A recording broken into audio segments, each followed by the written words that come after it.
Wow. It was awesome. And then, when Jorge Soler hit a ball that still hasn't landed in Game 6 of the World Series, I was pretty excited. Yeah, I'm sure. I've kind of watched that clip over and over, and my hate for Joe Buck has gone away because of the way he called it. And it was wonderful. And who thought Eddie Rosario would hit 571 in an NLCS? I mean, Eddie Rosario was unconscious, wasn't he? Ridiculous. I mean, he hit 3 bombs in that series. He's a free agent, right? Yes. Him and Soler are. And so is Josh Peterson. So is Josh Peterson. Those guys I thought were free agents. Rosario, Peterson, Soler, and Freeman. Oh, Duvall sticks behind. No, Duvall. We got Duvall for another year. Yeah. Because of arbitration or whatever. Hey Frank, guess what? Welcome to Bigs Live on the 10th of March, 2022. Frank just gushing over his love of his Atlanta Braves. I had to go live at that point. I'm like, you know what? I couldn't stop. That's Frank fine. comes to us from, where are you staying now, Frank? Where in Jersey are you at? I'm in Vineland. You're still in Vineland. Okay. Down south near Camden. Love that spot. Frank's a huge Atlanta Braves fan. His fourth year in the Bigs this year. 4th year in the Bigs. Yeah. Excited, and we have baseball back. With us as well, the only other Yankee fan that will ever appear on this podcast, dancing Mike Haber. Let's see you dance, Mike. We've got baseball back. Got baseball back. Word.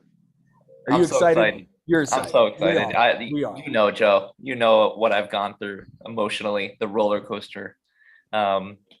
So I'm just glad it's over. I'm glad the roller coaster has parked safely. And we're actually going to get a season. There was a point last week where I was thinking, like, what if we just lose this season? I just put that up on TikTok, yesterday? Yeah. I was pretty concerned, and these are really powerful players. This is a really powerful union. But you know what? I think they got their deal. $230 million is going to be the threshold. It's a 9% rise over last season. $700,000 for the minimum, $50 million in bonus pool money. That gets rid of the qualifying offer so long as the world draft happens. And that's going to be fun to watch, too. Yeah. Universal DH, no more fucking Manfred Mann in the extra innings. Draft lotteries happening. Service time manipulation is no longer going to be a thing. Holy shit. We've got pretty much everything covered. Yeah. I think the only thing that we all agree is kind of, we don't really like that is still the 3-batter rule, but I don't think that's going. Yeah. I don't think it's going to go away either. Did they add anything about a pitch clock? You know, they were talking about that, weren't they? I think in 2023 they can wasn't there something about a 45-day notice? Like the league had to give rule change. The players 45 days for a rule change. Yes. Oh, and the reporters are actually going to have clubhouse access this year. Wow. Nice. They just announced that as well. Yeah, Manfred said that the reporters would have access to Major League clubhouses in 22. They had been subject to approval from the Players Association, so it sounds like the players signed off on it. You know, the slowing down of the pandemic certainly helps that, and yes, I think we're heading back toward normalcy here. I'm just waiting for when these transactions are going to start happening. Like, who's going to be the first dude to sign like tonight? Yeah, you know, Freddie Freeman. Frank wants Freddie Freeman back. I got Freddie Freeman to the Dodgers. I don't, and that's dog shit. Freddie Freeman to the Dodgers, which moves Max Muncy to third to platoon with Justin Turner. Chris Taylor's still their second baseman, or you could put Chris Taylor in the outfield and move Muncy to second. Yeah, Chris Taylor's a free agent, I thought. No, Chris Taylor signed with them the day the lockout happened. Yep. Oh, okay. Like minutes before the lockout, he signed back with the Dodgers, 4 years, $60 million. Okay. We actually looked that up last time. We play second base now. Well, right now, as it stands, Muncy will play first base. And the thing about Right. Muncy, though, is he has that, like, elbow injury. And the question is whether or not he's going to need Tommy John surgery. If that's the case, then I guess you probably move Bellinger back to first base. Like, that would make sense. Would help in the bigs. You'd get Bellinger with first base eligibility. Yeah. Right. Or they go out and sign somebody like Freddie Freeman to play first base. And whenever Muncy is back from the injury, you fill him in where he can. Because you know Justin Turner's going to miss time. You know that you could probably play Muncy at second. Bellinger's still in the outfield. And I would imagine that Freddie is a more solidified option than Cody Bellinger. I think there's somebody in the Dodgers organization that's going, what the fuck is this guy? Like, And we're looking at a top 3 of Trey Turner, Mookie Betts, and Freddie Freeman. Like, that's terrifying. No, it's not. Stop talking about it, please. And then It's you would put terrifying. what, like Max Muncy, Will Smith, and Cody Bellinger after that? Yeah. Yeah. Justin Turner hitting what, 7th? And Chris Taylor playing every day, hitting in like the 8 hole. The eight Yeah. hole. Yeah. That's pretty scary. And Yeah. even if Muncy comes back, guys, we're forgetting all of the fact that the NL has the DH now. Yeah. Right. Yeah. You don't have to like have Freddie at first every day if you're the Dodgers. He's not going to play there. Stop talking about it. All All right. right, then but- let's spin this forward. Let's say he does re-sign in Atlanta. Obviously, then Austin Riley sticks back at third base. yeah. Frank, you've got an outfield as it stands right now of Drew Waters, Adam Duvall, and Christian Pache. Now, we know Acuna is going to be back at some point. He fills one of those spots. And also, Marcell you have Ozuna is still there, who pencils in right now as a DH. He Correct. certainly makes the most sense as a DH. And do you feel comfortable with Waters, Pache, and Duvall and Acuna as the 4 guys in your outfield? I feel more comfortable with. I'll feel more comfortable when I like Drew Waters. He's a switch hitter. I think he's better than Pache, to be honest with you. I think he should get a shot, but honestly, I see them re-signing either Rosario or Soler, Okay. one of the two, to play right field. And when Acuna comes back, he'll play center, and you can rotate in. And then Duvall Ozuna. plays left. Right, exactly. Like Duvall, You can have rotate to in have to play Ozuna. left. Dude drove in 100 runs last year. That dude has Who, to Adam be in the Duvall? lineup. Yeah. Duvall, yeah. Yeah. So that's what I mean. Like, Duvall played center field in the playoffs Mhm. a lot. Mhm. And, so, I would like that option. Okay. Literally like a Soler, a Rosario in either right or left field. I don't think And just- Soler's the right fit so long as you still have Ozuna because he's a bad defender too. And Yeah, I don't Rosario's think you want to still like younger. deplete yourself that way. Eddie Rosario makes a lot of sense. I said that. I said when Yeah. you guys signed Ozuna long term, I was like, you could just go get Eddie Rosario this offseason. Yeah. And look what happened.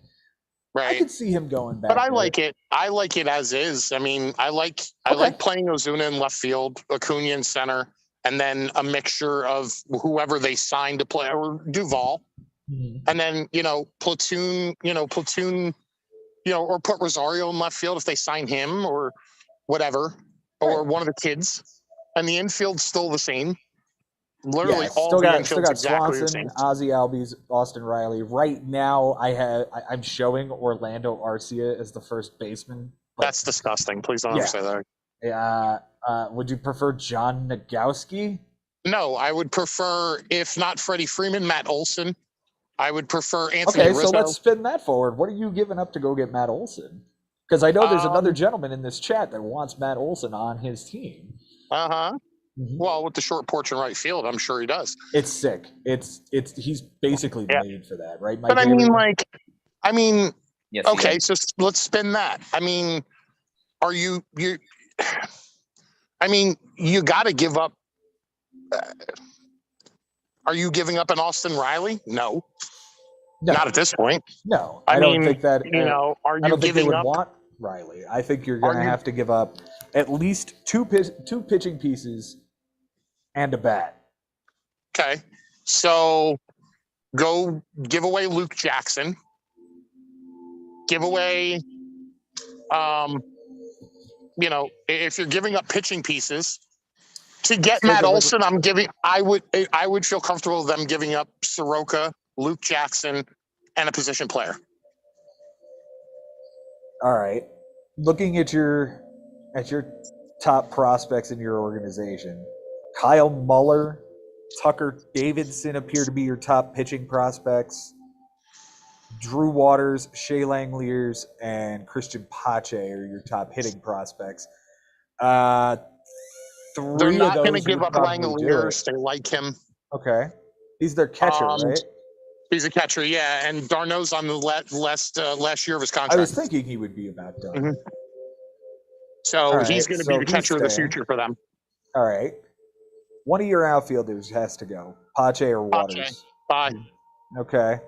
They're probably going to want Waters, though. Huh? They're probably going to want Waters, aren't they? Isn't he younger? Yeah, well, I mean, that sucks, but take Pache. Bye. Go. See you later. See you later. Gotta go. All right. Like that's no. Like that's what I'm saying. Like, you can give up bullpen pieces. You're not going to get rid of a Tyler Matzik. You're not going to get rid of an AJ Minter. You're not going to get rid of a Will Smith. You're not going to get rid of the night shift. You can't do it. You're not. Those are all lefties, by the way. All three of those guys you just said were lefties. Exactly. And if you look at their stats from the postseason, disgusting. Sick. Yeah. Yes. How long are they locked up? Will Smith I think Will Smith is in the last year of his contract.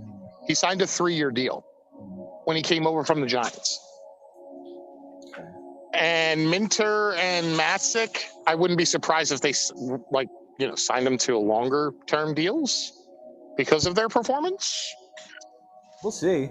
I mean, bullpen pieces are a dime a dozen, honestly. They still aren't really valued the way they should be. They also did sign before the lockout. They also signed like Ray Jackson from the Giants, who's, I mean, granted, he's not a household name, but he's not,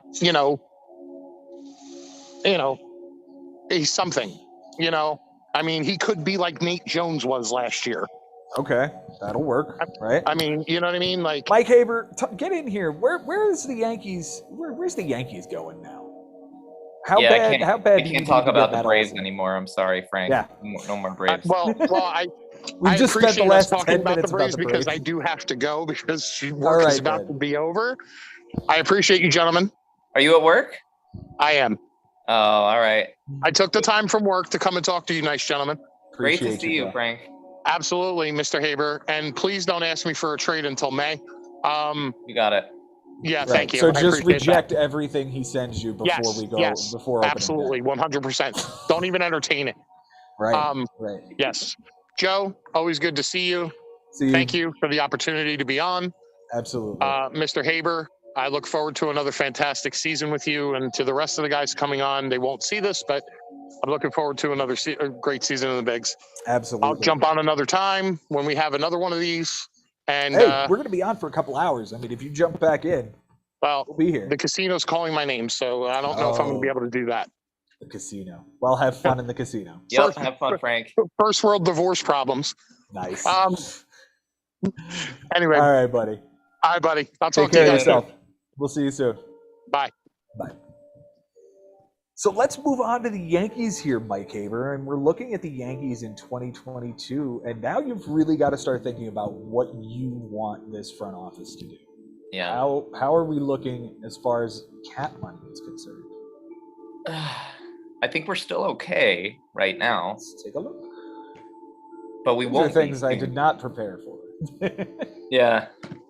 We won't be soon. I know that. Let's see.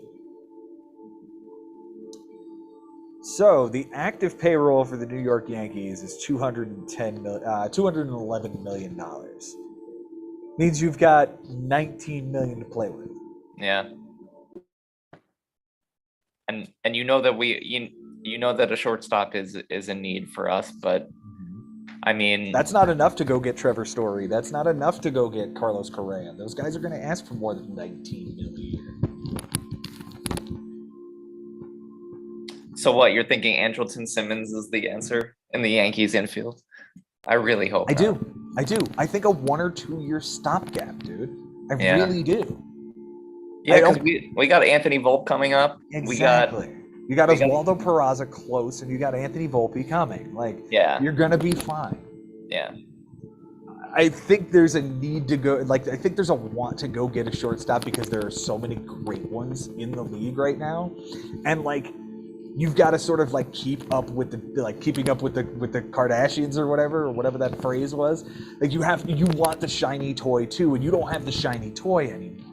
Right? Fernando Tatis and Vlad Guerrero and Shohei Ohtani and like this younger crop and Acuna to a lesser extent. Like, so many of these young players are coming on teams that aren't the Yankees, and you want one now too. So you got to go get your. Just wait. Yeah. You had your time with Aaron Judge, right? Like, Aaron Judge was the shiny toy for like 5 years. Of course, he always got hurt, but He still is a shiny toy. I would say so. I think he that's is. that's another guy that I'm wondering what's going to happen with him, because you got to lock him up at some point too. Yeah, that's my concern down the line. But like, we can cut ties with Sanchez. We can cut ties with like. Honestly, I'd rather not re-sign most of the guys that we have now. Really? Gleyber Torres can go. Giancarlo Stanton is on your team through, I don't know, forever. 2065. Yeah, something like that. Let's see. Hang on. Contracts active. Let's take a look. Okay. Giancarlo Stanton is signed through 2028. Good Lord. Garrett Cole is signed through 2028. Yep. DJ LeMahieu through 2027.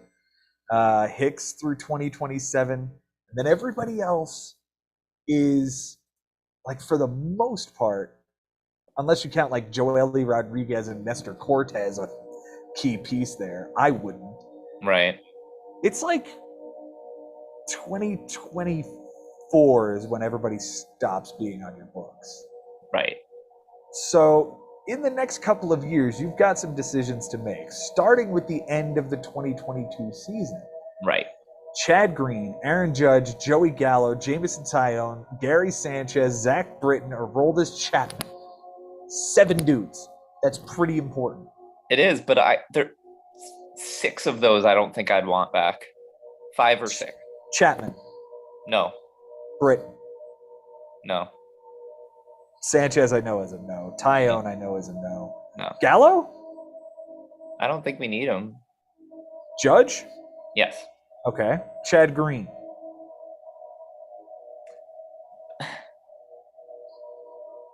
I don't know. I don't think we need him. Okay. So then I ask this question. At the end of this season, who is the closer in 2023? If you're letting- Jonathan Loizac. Okay. He walks at the end of 2025. Okay. And if he proves himself in those years, sign him. But he's got the stuff to be a lockdown closer.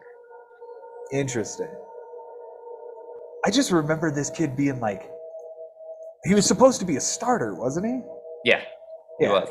And he did start a bunch of games for you not that long ago. He started 15 games he started 4 games in 2019 and 4 games in 2018 Mm-hmm. and 3 in 2020. Yeah, I mean, we tried him out there, but like, wasn't Chad Green also supposed to be a starter? Probably. Yeah. You know who else was supposed to be a starter? Jabba Mariano Rivera. Mariano Rivera. Mariano Rivera was supposed to be a starter. Yeah. So I don't hate it. You're gonna have to reassemble the bullpen in some form or fashion after that, but okay, I can see where that's going. What about the lineup? All of these dudes that are coming out of the lineup, you're looking at what? So DJ LeMahieu's there forever. Judge, you want to sign long term. Yep.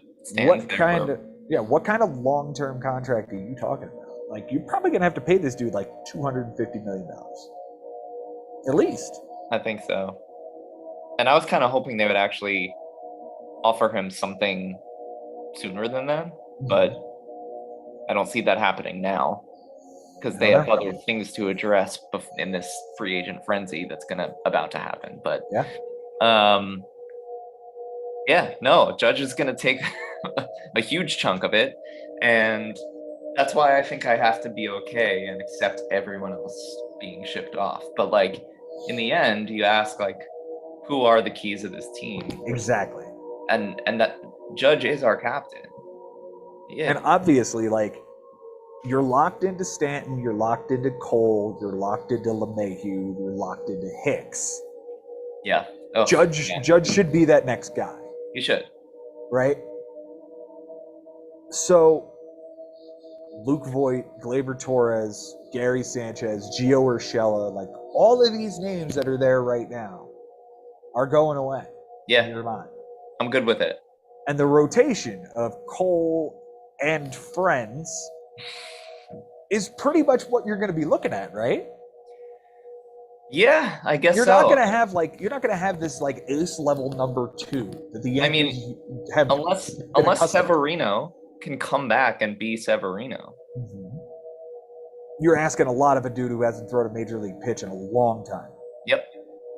That's a long time that man has not thrown the baseball. When was the last time he appeared for the Yankees? Was it 2020? Did he even throw a baseball in 2020? I'm sorry, he threw 6 innings last year. Oh, before his arm fell off? He threw 6 innings in 2021. He appeared in 4 games. And in 2019, he threw 12 innings. He has thrown 18 innings in the last 3 calendar years. Yeah. That is not good. No. No, it's not. And But that's the guy that the Yankee fans have to hope is their number 2. But when he was on the mound, he was an ace. It's not like we're. That was 4 years ago. Yeah. Yeah. I don't know. Maybe these young guys can come up. Nestor Cortez and I know you love don't. the mustache ride. I don't believe in the mustache ride. I think he's not anything. Okay. Like I think at some point, I think he's this generation's Ivan Nova, who was like really good for you guys and sucked everywhere else. Yeah. Yeah. I mean, that- one guy I don't believe in is Jordan Montgomery. I don't know what he is ever, and he was serviceable last year, but I don't. He's like a finesse guy that doesn't throw the ball hard, that has to have his accuracy perfect in order to be effective, and sometimes he's all over the place. I don't know what to expect from him. He had a 3.83 ERA last year across 150 innings, and that's really the most we've seen him pitch since 2017. Yeah. 27 innings in 18, 4 in 2019, 44 in 2020. Like maybe, and look, when he was there in 2017, he threw to a 3.88 ERA. Maybe this is just what you're going to get: 150 innings of 3.8 ball. Like, yeah, it's not terrible. I think he's Dallas Keuchel a few years ago. Yeah, I mean, he's not going to strike out a ton of dudes. He only struck out. Actually, he struck out 162. That's 1 an inning. That's pretty good. 19 home runs over 30 starts. That's manageable. The walk problem isn't that huge. What's his whip? 128. Like, okay, that's a little high. Yeah. But you're not pushing like Chris Archer, Luis Castillo there. No. Like we're not going 1.3, 1.4. Like that's also manageable. Yeah. You can count on him. He's fine, is what it is. Like you can count on him for 5 innings and 4 runs given up. Like maybe. Yeah. And then we keep hearing names like Clark Schmidt and Davey Garcia, and like these and guys none of them are panning out. And none of them pan out. Yeah. They're just not. They're not coming. Like, what is Luis Heel? Is he something or is he nothing? I don't know. So Luis a lot Medina. of question marks. Yeah. What's Michael King? What is Michael King? Is he the reliever? future of our bullpen? I don't. He could be. Yeah. He could be. He could be the next Chad Green. Come on, tell me somebody signed. I'll be really happy now. I'm literally just waiting. And that brings me to the shortstops that we were talking about. We know that, like, look, if you want to go out, Spotrac, a website that I look at for team financials. Mm. Pegs market value for Trevor Story at $29 million a Ooh. year, Wow. and Carlos Correa at $26 million a year. Like How old are both of them? Correa's 27? Correa's 27, Story's 29. Okay.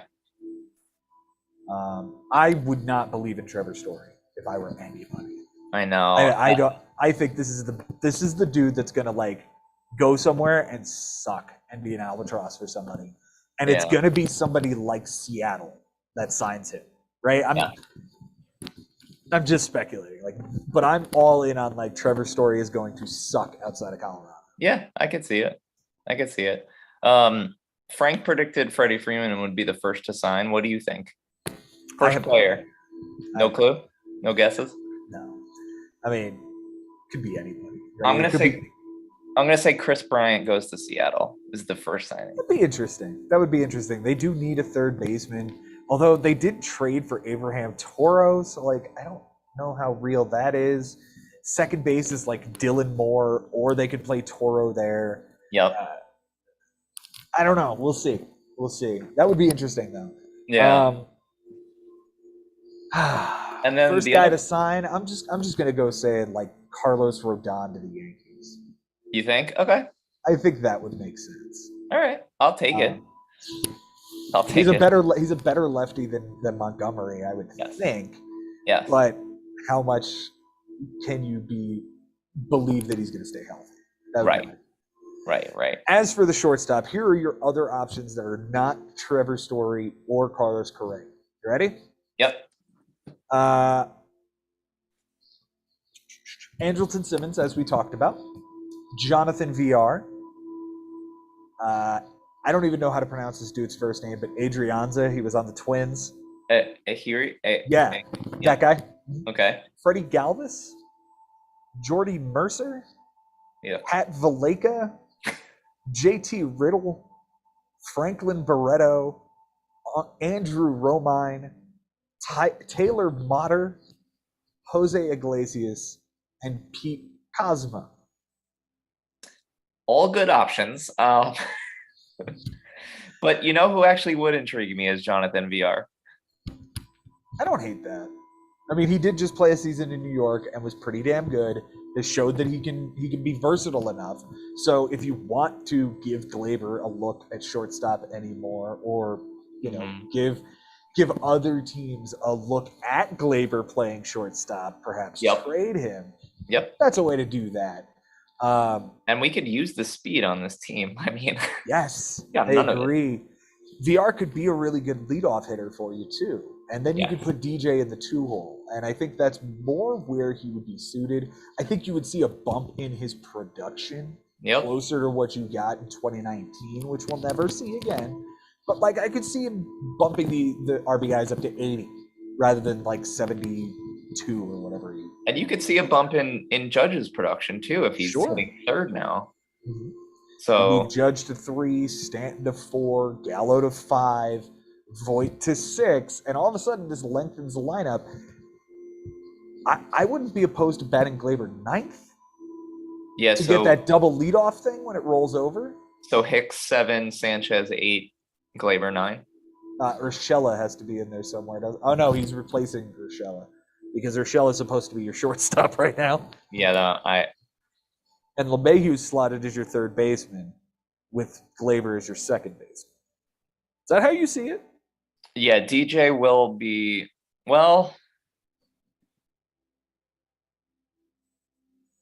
Yeah, I mean it's a good question. I don't know. I in an ideal world.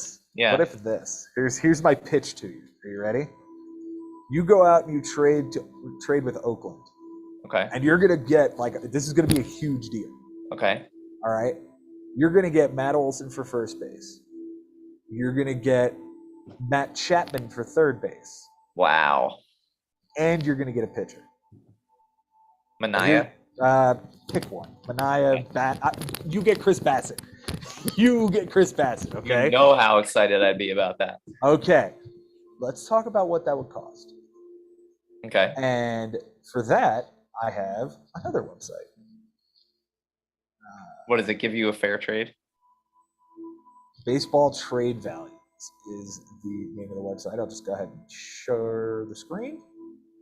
There we go. I mean, you got to assume Luke Voigt is in that package. Gleyber So Torres yeah, is in he that would have to package. be, right? Yeah. All right, so let's go to the trade simulator. We're gonna go between the Yankees and the Athletics. Okay, and we're saying that the A's are gonna give away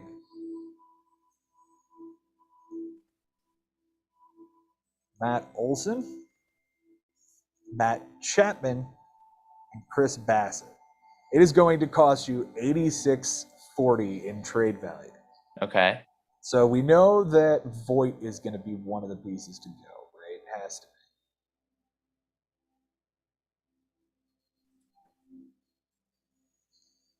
Voigt back to the A's. He's a 3.1. Damn. Torres, Yep. 10.8. We got to keep going. We got to look further up this chain here. What are we thinking? We can't give up Volpe. Would you give up Luis Heel? Yeah. Okay. Away he goes. Would you give up Jason Dominguez? No, we can't give up Jason Dominguez. Would you give up Oswaldo Peraza? I mean, it's tough, but where are both of these guys going to play? Exactly. Okay. That gets you to 51. You still need 35 more.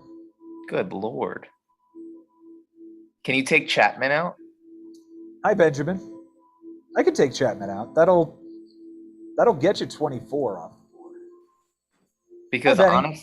honestly, we're figuring out what a trade for Matt Olson and a pitcher to the Yankees would cost.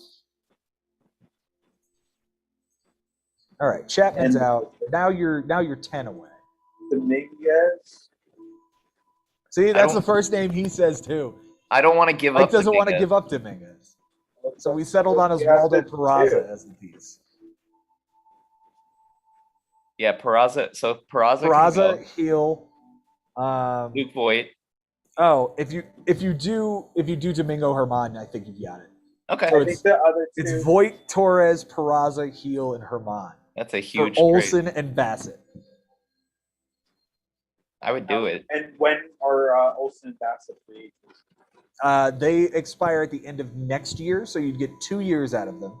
What about the other players? Voigt is a free agent like forever long from now. It's like after the 26th season, I think. Yeah.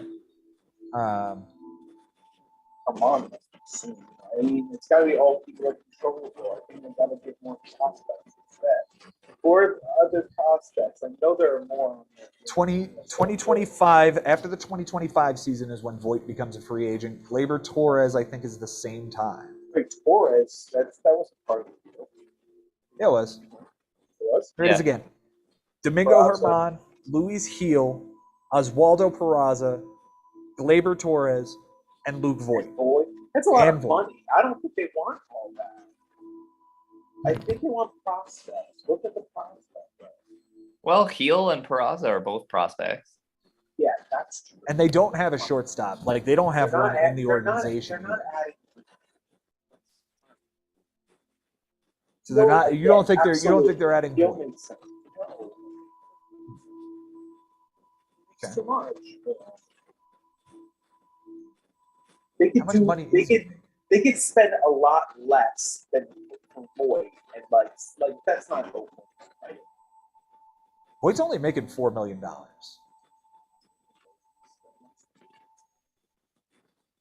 I think Matt Olson's making twice that.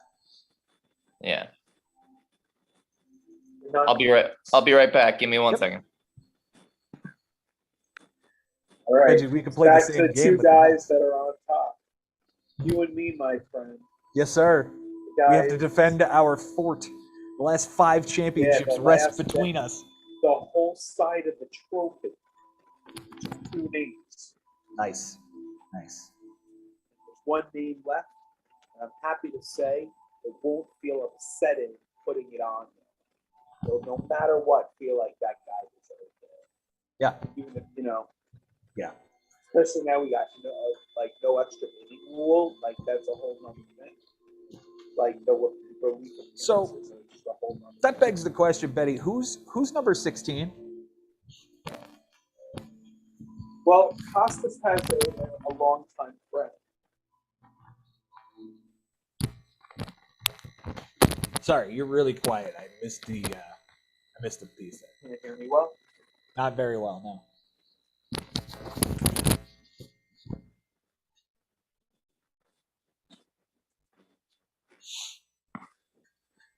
Matt Olson, for the record, no, that's worse. Matt Olson making $5 million last year. Luke Voigt only making $4 million this year. Any better? A little bit, marginally.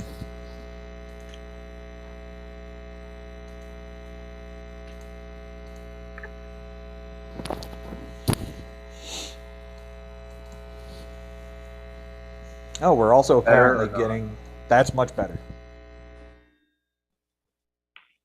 How about now? Yeah, that's good. This is fine. All right. Apparently, we're going to see more games outside of the United States. During the next CBA, they'll stage events in Mexico, Asia, Puerto Rico, London, the Dominican Republic, Paris, France? Cool. Yeah. Well, what did they do in their first one? Well, they did those games in Australia and Japan and stuff, right? Yeah. So I guess this is just an extension of that. They haven't scheduled. I don't know when they're going to be. They didn't say when they'll be, but.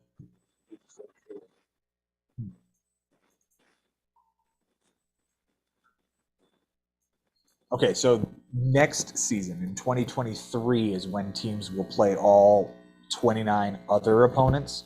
So it's not going to affect this year. We're going to see the same schedule that already exists right now, but starting in 23, everybody's going to play all 29 other teams. And the reason to do this is what? The exact format is to be determined, but those games will come attached to. I'm wondering why. To decrease the number of intra-divisional games teams will play.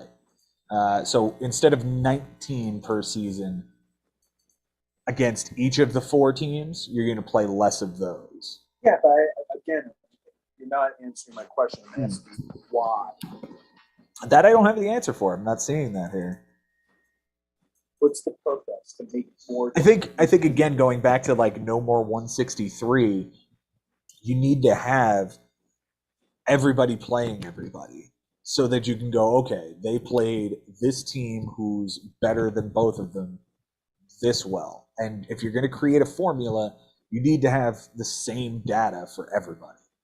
So I think that this 29, like, what are we looking at The here? only other reason I can think of is to keep like other fans like interested in other, like, oh, the Mets, like, oh, the Yankees, or like the Yankees have never played the Colorado Rockies, Maybe not in Colorado. Who knows? maybe not in Colorado. Right. I'm sure there is a scenario where it has it. And I think the owners would like to have the In a revenue certain- of all the teams coming through, right? So Yankee fans in Colorado can actually go see their team. I think that makes a ton of sense I too. guess it just matters of what kind of year it is. Like, I don't know. Both things. We were discussing before you came on. We let Frank have 12 minutes of talking about the Braves. I gave him 12 minutes to talk about the Braves. That would thank you for. I had it anyway, but like I was also exiting why I didn't. We talked a lot about the Braves, and I'm interested to see what you think they're going to do, because they've got a hole at first base. I think they've got a hole in their outfield. Well, are we assuming you're assuming no Freddie? Like right now, if Freddie doesn't come back, they've got a hole at first base. Sure. Oh man, this is fun. Is it Rizzo? Is that the answer? Or they obviously don't have it in their system because the 25-year-old guy who's at AAA or the 30-year-old guy who's at AAA don't seem like options. Well, they're probably going to bring back one of the guys from the either Jock. Is he also free? All four of them. Well, 3 of the 4 of them are free agents. Duvall stays with the team for Duvall- one more year. Yes. That's official. Okay. Yes. So there's already one. Okay, I'll assume they get one more of those 3. Okay. So right now their outfield. If it's Jock, let's say it's Jock. That's a good one. Potential first baseman. That does make a lot of sense, and he'd be a lot more cost effective than going out and getting Rizzo or Freeman or Yeah. I don't know who, or And- trading yes, for Matt and- Olson. That was the other thing. Yes, and he's now like 33 or 34 years old, and you kind of take maybe a little bit off of his legs by making him a first baseman, so maybe he's more effective there. He's a good 29. athlete. What? He's 29. Holy shit. I can't believe he's that young. Don't you feel like he's been playing forever? I thought you were dead on the money, like early 30s. Yeah, he's gonna turn 30 in April. Okay, he's going into his 30 years Right. old season. Right. Yeah, but I was wrong by a lot. I was wrong by Yeah. 3 years.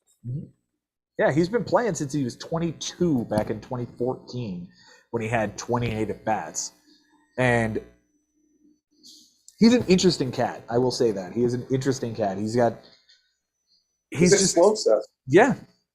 The 36 and 74 with a 249 batting average in 2019. Is that real, or is he more like just a 20 homer guy?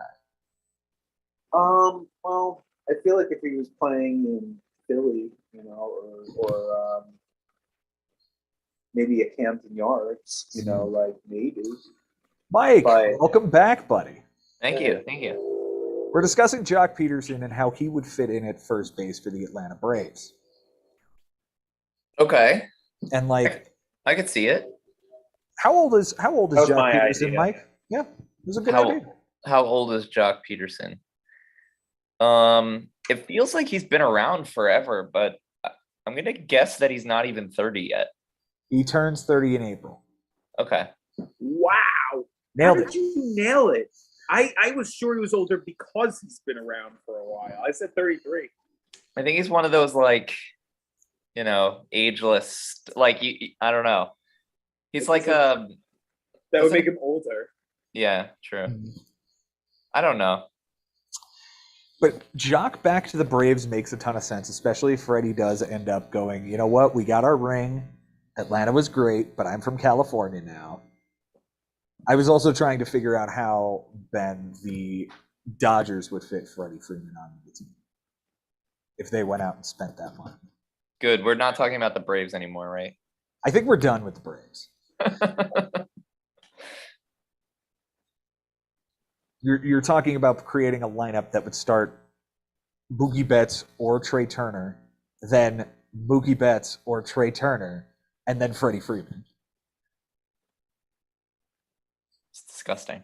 It is. Isn't that frightening? Ben, where do you think Freddie's going to go? Back to Atlanta? Yeah. His volume's still fucked up, man. Yeah, I don't know what's going on. It is? Yeah. All right, You I'm going sound to good. switch over to a different Oh, that's better. phone. Right there. Right there. That's fine. Yeah, but it keeps on going in and out. It does. It does. All right, I'm going to try switching to a different phone. See how it goes. Sounds good. We'll be here. So I've been wondering this. What do you think? So Steve Cohen was specifically targeted during these negotiations. Do you think he goes out and spites everyone that Yeah, I gave do. him- Yeah, I do. I kind of do too. Like, what if he just turned around and signed Chris Bryant tonight, and just said fuck it, Chris Bryant and Carlos Rodon in the same night.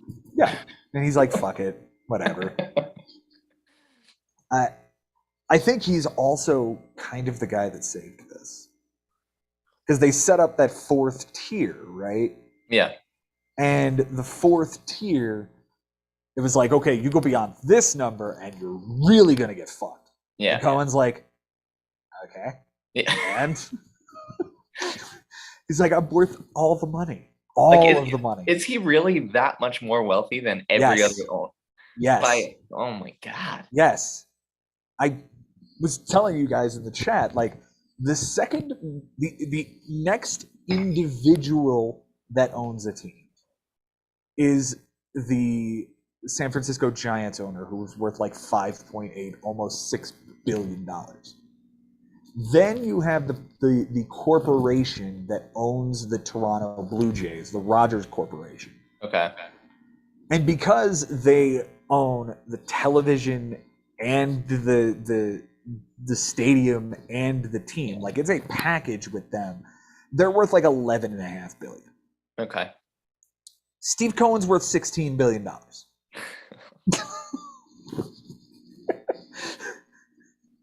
Yeah, he's about to take a shit on that luxury tax penalty. Exactly. Exactly.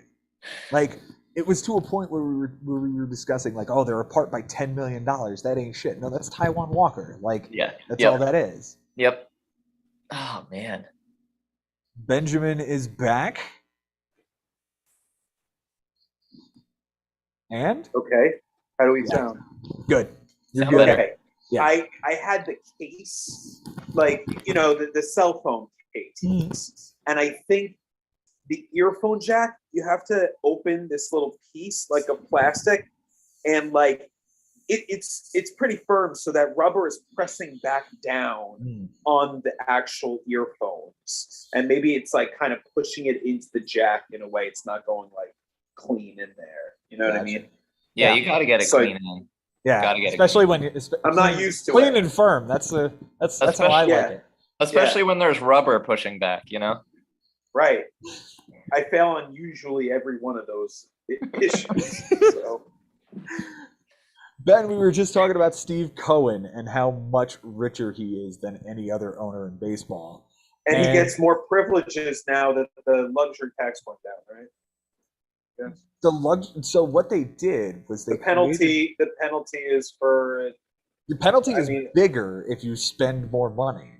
The more money you spend, the more you're going to have to pay out of the luxury tax. okay. Created a but, whole separate tier for him, oh right, he gets hurt. He gets hurt by all this. and he's like, whatever, Yeah, he doesn't care. go ahead. Like, it really seems to me like this guy is proving that he's going to be the anti-Wilpon. He's going to spend his money. He's going to try to win, and he's going to try really fucking hard to win. I mean, It'll happen eventually. I'm fairly confident, but Mhm. here, what's the most interesting thing about the conversation that we're talking about? And I love that I'm talking to a diehard Met fan and a diehard Yankee fan. So I'm going to try to play as outside the perspective, objectively, subjectively as I can. as a Both of diehard you Mets guys, fan. yeah, but I'm just gonna mediate and ask the questions. Fair. You know what I Okay. mean? You guys will, play into it. Okay. All right. So the fact that now, all this time, as a Met fan, it's always bothered you, Joe. Mhm. No one else, you. That the Yankees would just spend all this money, Mhm. and they're the evil empire. I like where this is going, Ben. I know where this is going. Does it make you appreciate it less now that you've become that and you didn't have to necessarily grind through it like 2000, 2015 and just make it, but not, hold or get to taste the holy grail? Does it matter for you at all anymore? Do you not care? I just wanted your general thoughts and feelings on that, and then Mike, you can It's- jump off him, I'm sure. Then It's I an can absolutely fair question. Go I ahead, can Mike. gloat. Okay. So I understand where this question comes from, and it more comes from the existence of like when it was the A-Rod trade and Burnett and Teixeira and Corota, and like it Sabathia. was just like guy after Vasquez. fucking guy were hitting. Twice.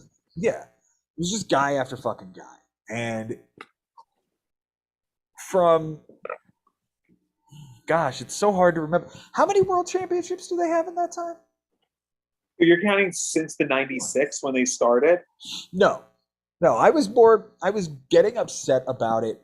I think Giambi was the first guy that really went there, and I was like, "Do you fucking need They him?" never won with him on the team.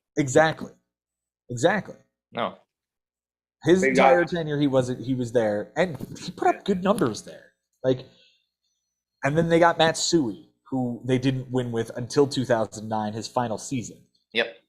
You know, you add in A-Rod and the huge money they owed to Jeter and Posada and Williams and Pettit and Clemens, and it's like, at what point are you?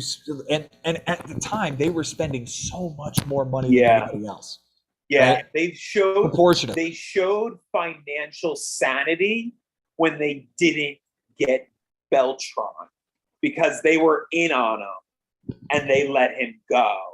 And the Mets got him in 05, but they didn't want to touch that luxury tax as badly. So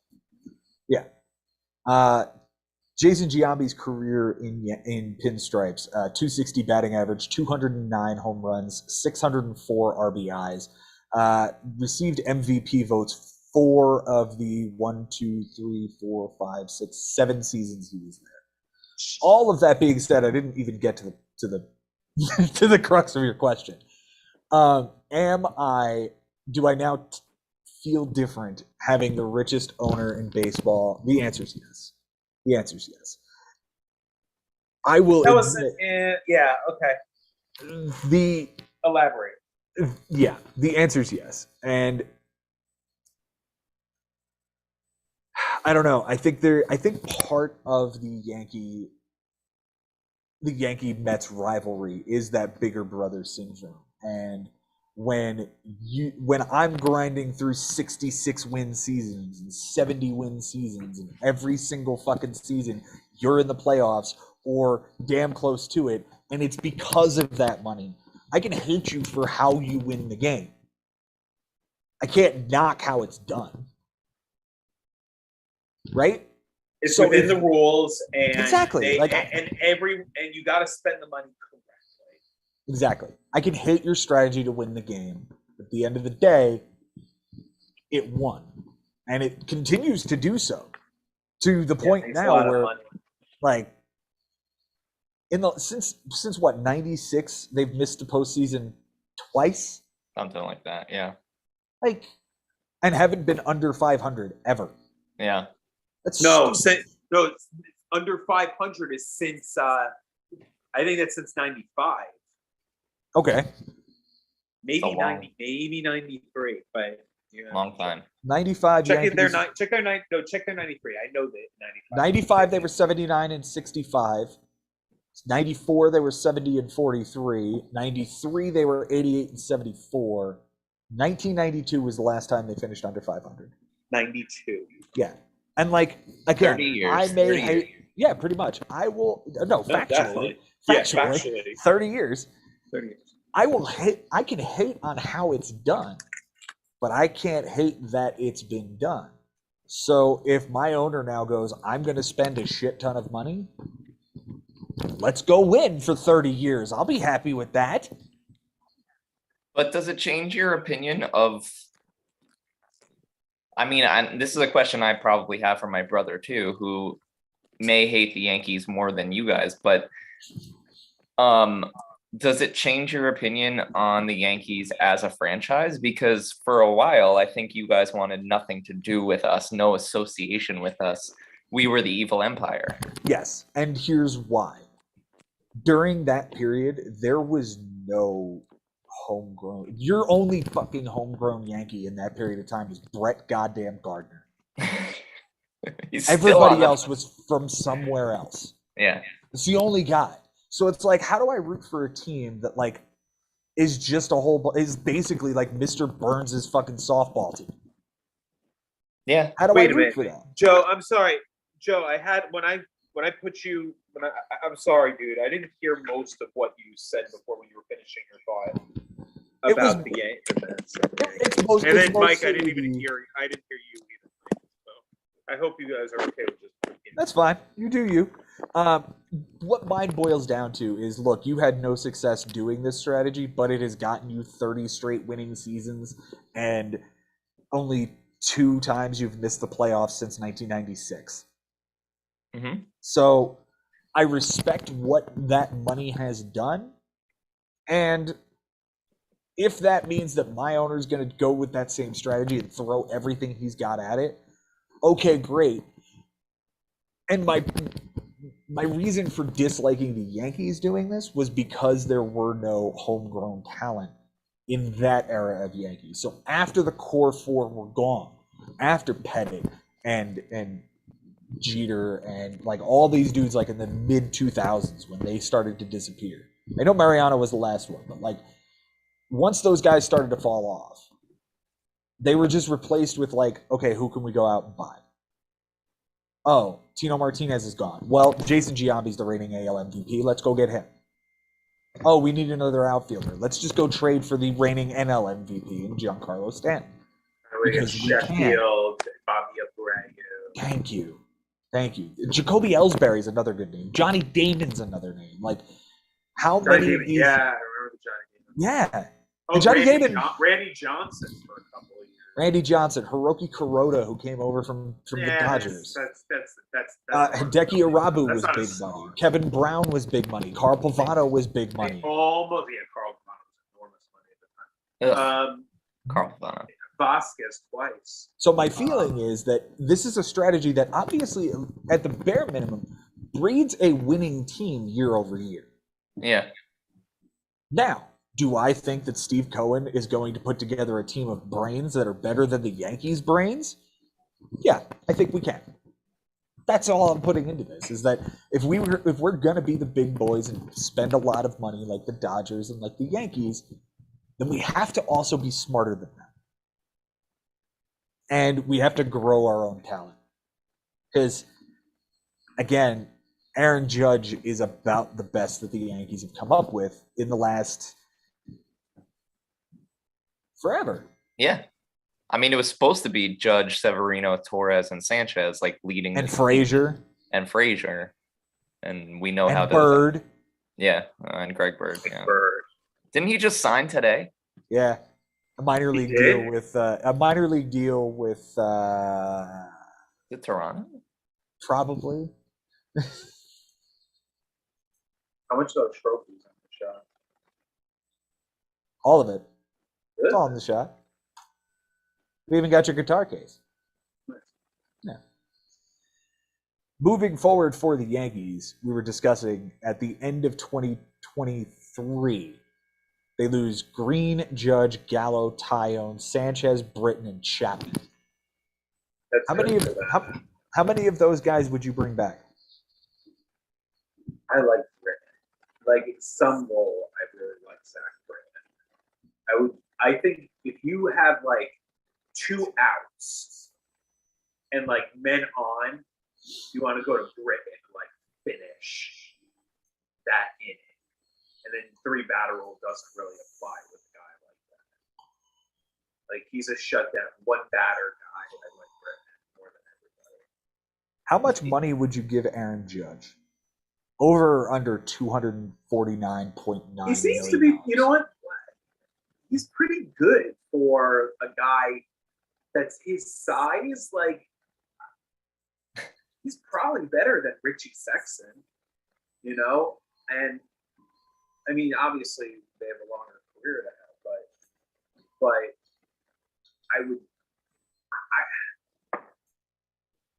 I don't know. What is he, 30? Or he will be 30? He's 29 right now. And he turns 30 like next week. There's Josh Peterson age. He's exactly Jock Peterson age. Just feels like Aaron Judge hasn't been around as long as Jock Peterson. Yeah. No, it does not. By a long shot. Yeah. Or heard about it. Maybe. So, You know what I mean? Like, I so feel like you I've would been bring back hearing about Jock Peterson Judge. since I was in my 20s. I was hearing about Jock Peterson. Yeah. You know what I mean? So would you bring back Aaron Judge? If I'm the Yankees, and I'm doing what's best for us, it's tough because like the thing is, Judge brings something else. Like he's sort of like he's like their new star, you know, right? We said it's their mega star out of all the guys. I would think so. He's definitely And the that's face of what- the franchise. As Yeah, well. he's their captain. Yeah. He's their. Yeah. He's their voice. Do you that's think what they'll, I think. do you think they'll give him the C, Mike? I think if it's gonna go to anyone, it's gonna go to him. But I'd be shocked if it. I'd be shocked if it happened. Yeah, why do that? It's stupid. I mean, there hasn't been one since Jeter left. Right. It depends what happens if he's gonna sign a think- deal. I think you're kind of doing something maybe to piss off Yankee fans. If you like, see, you might make Yankee fans happier if you say Jeter is the final captain of like the wear the city, you know, or whatever. You know what I mean? Because That would be interesting. I mean, he was the Yankee Someone captain that for. Yeah, with he all, was. with all due respect to Judge, but like he's become a star since 2017.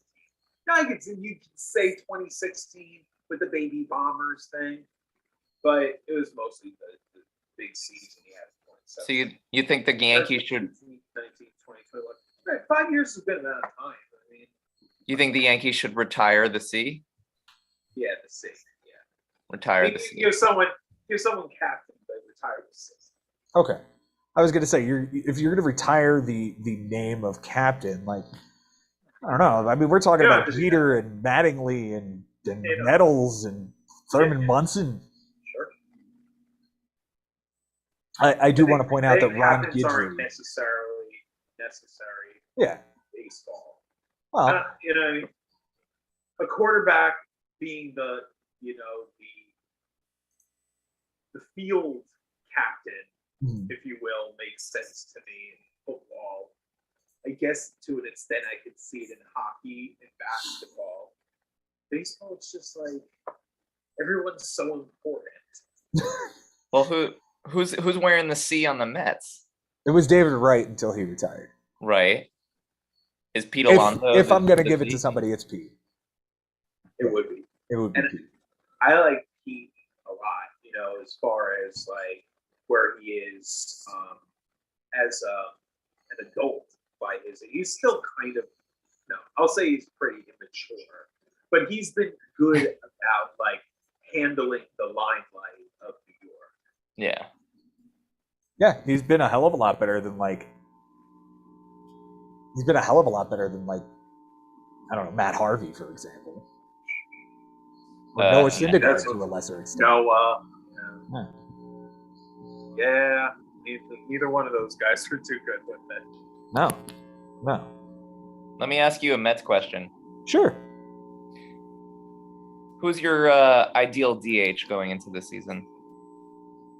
Robinson Cano. If he's like doing what he can do, yeah. And you know what? This really might make McNeil a better player Okay. Good. because he gets more playing time now.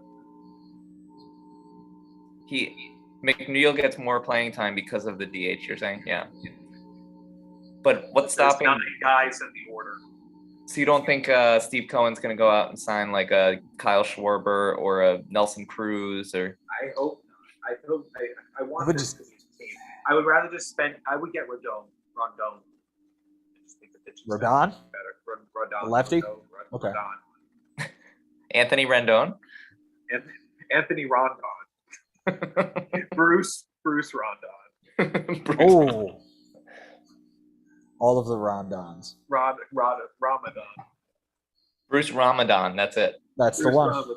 That's Yeah, the that's That's one. the guy I'm talking about. That's the free agent that was on the White Sox list here. Bruce Ramadan. We could go get Zach Greinke or Clayton Kershaw. Kershaw, yes, obviously, if you can throw everything at that. I mean, But my point is, I think the hitting is good. Like this group should hit yeah. with fucking Escobar. They should hit. Yeah. Their 1 I'm through really 8 was excited pretty. about that guy, How do you pronounce his last name? Eduardo Escobar.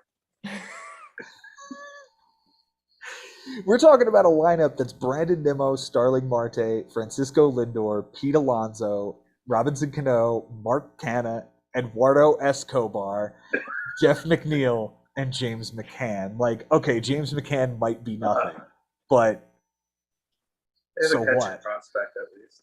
yeah, we've got one, probably a year or two away. He's only 20. He's in AA. Okay. And I then still say rotation. You've got DeGrom, Scherzer, Walker. Is David Peterson a rotation piece? David Peterson, I think is. Oh no, he's still. He's on the team, dude. He's on the and team. I think we've got an opening. there's a really there. tall guy. There's Tyler. So Oh. Carrasco, you're also forgetting Carrasco. Carrasco. Carrasco's the and- 4, Yeah, that's the yeah. fun. and then that it's is the Tyler five. McGill, And Peterson. Peterson, Yamamoto. Like those 3 guys could probably fight for the 5, or And just Taiwan. go out. Yeah, Taiwan's the 3. Taiwan's 3, Carrasco's 4, McGill and Peterson are fighting it out for 5. For 5. I'd rather get a 4. I'd rather get another. You'd rather put a 3 in there, or do you just want a solid guy at the back end? I'd rather put a 3, but I'd rather just spend the money and get a 3, and then push McGill and Peterson out. Mhm. See which one is a bullpen guy, because Mhm. maybe one of them is great at it. I think Mhm. McGill might be the guy. Yeah, for that. I could see it. I don't know. He was a good starter. Like Yeah. I'm fine with giving him a chance. I'm just saying, like, I'd rather have more depth in the pitching because we now with the DH, I feel like we have depth with hitting. How can Dominic Smith be worse? I mean, How? what if he's just not that good? Played. He was healthy the whole Right. time. What if he's just not that good? Yeah, he might just be bad at baseball. Like- but I mean, yeah, but that still makes your bench good. Your bench is still good at that point. It still should be. Who else? Sorry, Like, James McCloskey just texted me. I'm just letting him know what's going on. I don't think they should spend on a story. You know, I don't think they should spend on even to a lesser extent. You know what, man? I would say like I don't want that guy. I was thinking Soler, but like I don't want Orchestra. Yeah. I mean, the outfield is The already outfield pretty is set. fairly set for me. Yeah. Yeah. Canha, Marte, and Nimmo. I could take that. Yeah, with McNeil off the bench. Or Dom off the bench. Or Dom, well, both. Yeah. Yeah. Well, right now, hold on. We're talking about a bench. That, Right now, the bench is Dom, Wait, who did you J.D. say? Davis. Oh, right, JD. Dom, JD Davis, McNeil is at second in your lineup right now? Yeah, because Cano's the DH. Guillorme is in there because he has to be there. He's the only guy who can play You know what, short. now that we're talking about it, now it does sound like the bench is a little soft. A little what the bit. hell? Because like, what the hell might you not get from Cano? If you have to put JD Davis in as the everyday DH, then it gets really short. You know, Shorter against other teams. right? So Dom Smith is the lefty off the bench. JD Davis right now is the righty off the bench. Guillorme is the We're den- getting the 12 teams in the playoffs this year. yeah. Yeah. Okay, but the scheduling thing is next year. Yeah, because the schedule's already set. Tickets have already been sold. Got it. Guillorme is the defensive replacement. Tomas Nido is the backup catcher. That's your bench. Definitely need a bench bat. One more. Been. It's been. I guess you can go for you know what though, dude? Now like a Chris Bryant does maybe. That's exactly what I said. I said if Steve Cohen wants to make a splash, go sign Chris Bryant right now. Right, because if he plays, oh shit. Are there no chances of getting Conforto back? Is there no interest? I don't want Conforto back. Okay. Like Conforto had one good season. Yeah. And he had one very good season. Yeah. Yeah. Yeah, he was an all-star in 2017 with 27 homers and 68 RBIs. The 2019 is what you would chase and what you think his upside could be. 257, 33 homers, 92 RBIs. The 322 that he hit in 2020 is not fucking real. There's no way this dude hits that good. It's just not going to happen. That would have cooled off if like August was actually. We lost you. Dude, you lost me? Yeah, I can't hear you very well. It's the rubber. You didn't push the rubber all the way in. No. He's got it figured out now. But yeah, as for Conforto, like let him go sign with Cincinnati for like less money than what they were going to owe Nick Castellanos. And Go get Nick Castellanos. I would prefer Chris Bryant in this scenario because he's more versatile and because you can see him spelling time for Alonso at first or corner outfield when inevitably Brandon Nimmo misses time because that's a thing. So yeah, I think I like Chris Bryant as the option better. I don't know that they're gonna go. What position are you putting him at? Immediately, I would put him at third base. I'd move Escobar to second and McNeil to the bench. And then you would have McNeil, JD Davis. Can Escobar play that position smooth? I know he's an amazing second baseman. Eduardo Escobar, let's see. Last season, he played 42 games for Arizona at second base. Had a .992 fielding percentage. 124 chances and only one error. Second? At second. He played most of his games at third, where he had 8 errors and 148 chances. I could put him at second base. Keep his bat in the lineup, put McNeil on the bench as the next bat off the bench. Dom, JD Davis, Luis Guillorme as a defensive replacement. I think he still has a fit on the team because he plays short and nobody else does. Somebody's got to be able to back up Lindor. There's so many guys on the team. All right. I mean, do we drop like Jake Reed as a bullpen piece out of there, or like? No, you roll with 13 pitchers at least. You got to have two. Let's see. That's 9. 13. 13 and 5 is 18, 19, 20, 21, 22, 23, 24, 25, 26. All right. So in order to fit this guy onto the team, if we were to go out and sign Chris Bryant, hypothetically, if we were, in order to get him on the majors roster, Guillorme goes. Who plays short if Lindor gets hurt? McNeil? He's not great. McNeil? He's not good at second or third. Yeah, and I'm not putting him at short. That's got Eugenio Suarez written all over it. What about Eduardo Escobar? Has he ever played short? Eduardo Escobar has played 329 games at shortstop. He played 1 last year. Say it correctly. Eduardo Escobar. How about Eduardo Escobar? Eduardo Escobar. How about Uncle Escobar? Like what? Eduardo Escobar. He and Lars Nootbaar could have Oh. bars together. They could. They could. Oh. Other than the one It's like I game he want some escargot. let's see, position here. Shortstop. All right, Eduardo Escobar played one game for Arizona, 2 innings at shortstop in 2021. The last time before that he played shortstop was 21 games in 2018 as a Minnesota Twin. I don't know that he would fit there either.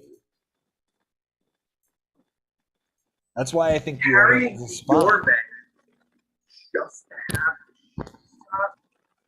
maybe then what about fucking getting a story then instead? You just go out and get Story and go, okay, now you're our third baseman? Or second baseman? I mean, you're already paying Lindor $300 million as your shortstop.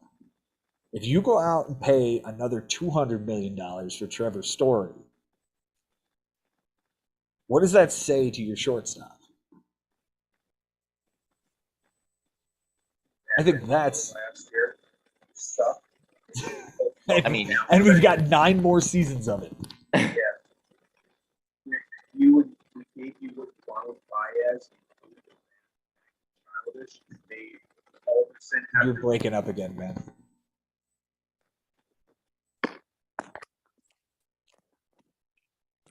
Are we going to make it? Yeah. Okay, there you go. You made Alderson publicly apologize on their behalf because, and he did it well, actually. I give him credit. Trevor Story is apparently worth $29 million a year, is what the market value on this particular website says. 29 a year for 8 years as a guy who's about to turn 30. That's a lot of money. It's a lot of money. I don't look if we landed Trevor Story and he agreed to play that way, like cool, but I'm not big on this dude outside of Colorado anyway. Like I think he's going to be the bust of this offseason. Yeah, I don't want to draft this guy this year. I don't. Trevor Story. Trevor Story. I thought, Mike, you said you'd rather have him than Correa. Yeah, because I can't. I hate Correa. Yeah. Yeah. Real quick, speaking of public apologies, Rob Manfred offered a public apology to the fans. Oh, let us hear it. I do want to start by apologizing to our fans. Looking forward, I could not be more excited about the future of our game. That's it. Thanks a lot, Rob. 99 days we spent locked out of this sport. 99 days. These Joe, owners. I called you today because I was worried about you. Because like you usually talk on our thread, and last night after the decision was made, I didn't hear from you, and I was like, "Oh man, I think we lost Joe." Like I had to call Mike like a couple of weekends ago. I called Mike to just try to make him laugh. Yep, You know? it worked. Well, good. Well, good. We had to keep our own spirits up, and I appreciate you giving me a call yesterday or today. And I was otherwise occupied. I took my dog to the park twice today, so I had to get out and be happy. And I'm like, you know what? Like, this is just—it's either going to happen or it isn't. And like, I have no control over it, so I just need to get away from it and not watch anything. Yeah. When I did eventually get back to my phone, it was, we've got a deal. Like, I'm seeing our thread like 15 messages short that I haven't seen, and I'm like, yeah, okay, I'm down with that. Yeah. Let's go. Let's go to work. I am super, super thrilled that we've got this season coming. It's been a roller coaster of emotions. No doubt. No doubt. I believe they got rid of fucking stupid rules. Yeah. Yeah. They're all I'm gone. stunned. Like I'm shocked. How upset are you about the universal DH though? Do you care that much? so happy about the other ones going away. Exactly. Yeah. So Ben, let's talk about the bigs. Also, by the way, I'm also excited about 22 22. weeks. Like, it was 162. We're gonna get And we gonna get get that our for season. 4 years. Like, no Yeah. matter 5, right? 5 years. Yeah, 5 years. So let's talk about the bigs then, Ben. We are staring into the league. I'm on the homepage right now, and apparently there's someone named Chris's Choice Team, and he has a bye in the first week. what. What's going on, dude? Hang on, I'm trying to fucking figure out. You got it. It's a new phone.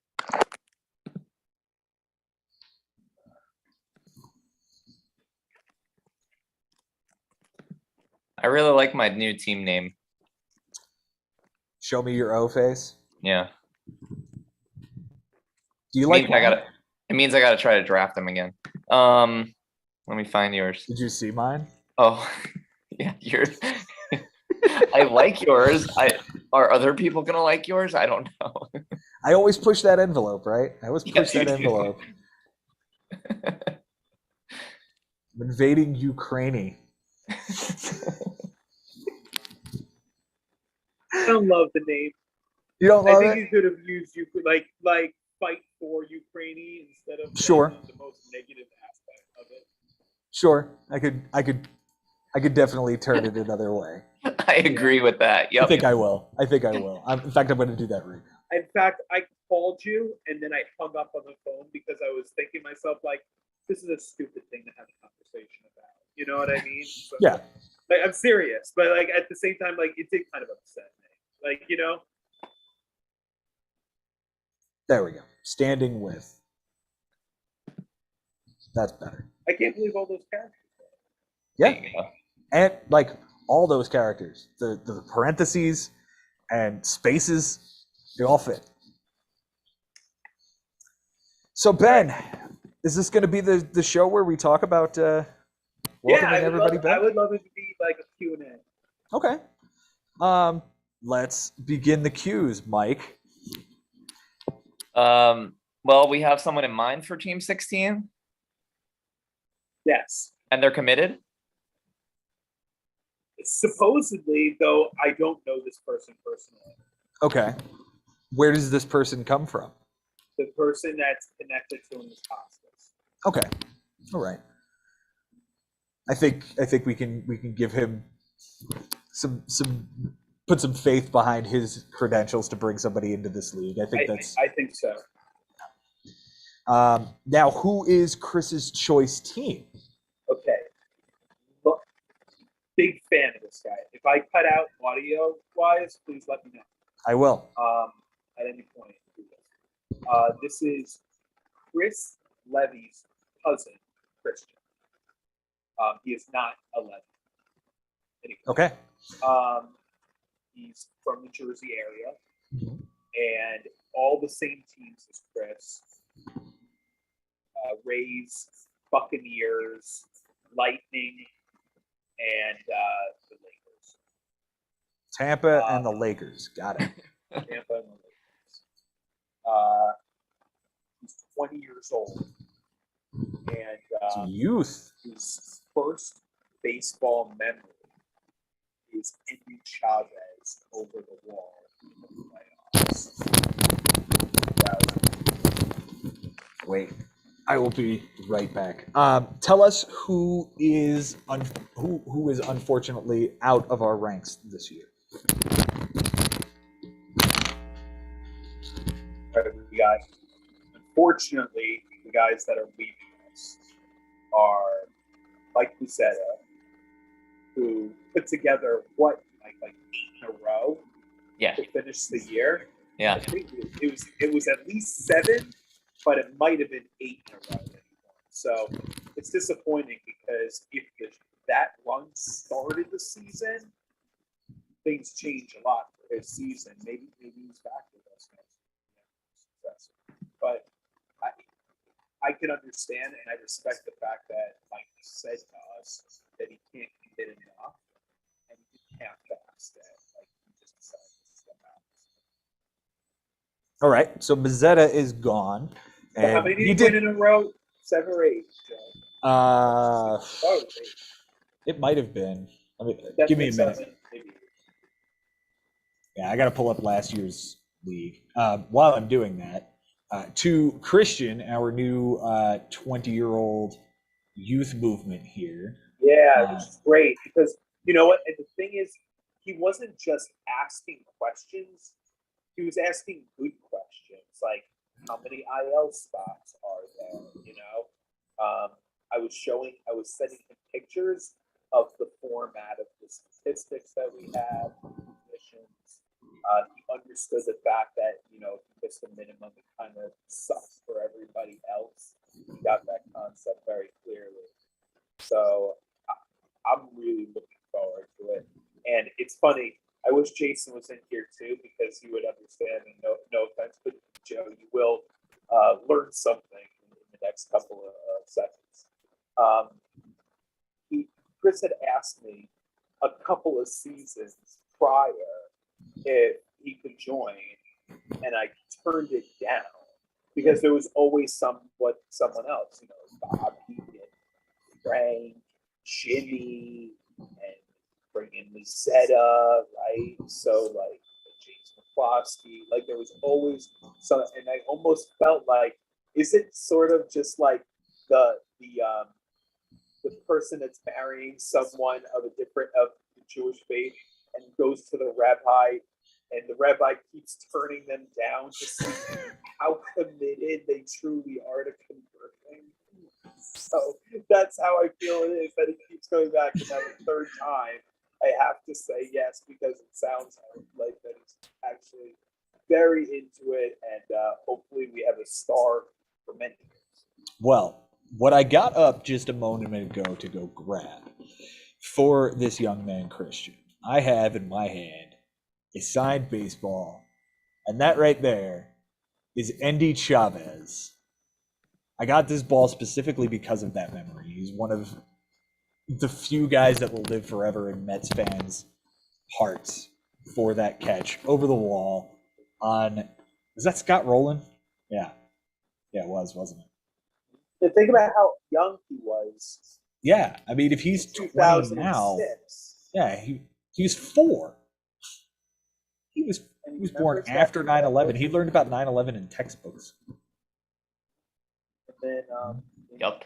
2008 remembers that there was a rain delay for like a week with the Phillies and the Rays. And what they played like 3 or 4 inning games. Right. Going back to Mazzetta, Ben, you were saying that he had won a bunch in the row to finish out the season. You nailed it. It was 7 of 8 here to finish out the season. Okay. The only person to beat him in that time was Jason. But I mean, he ran the gauntlet, which was. So he finished a 7 in a row, right?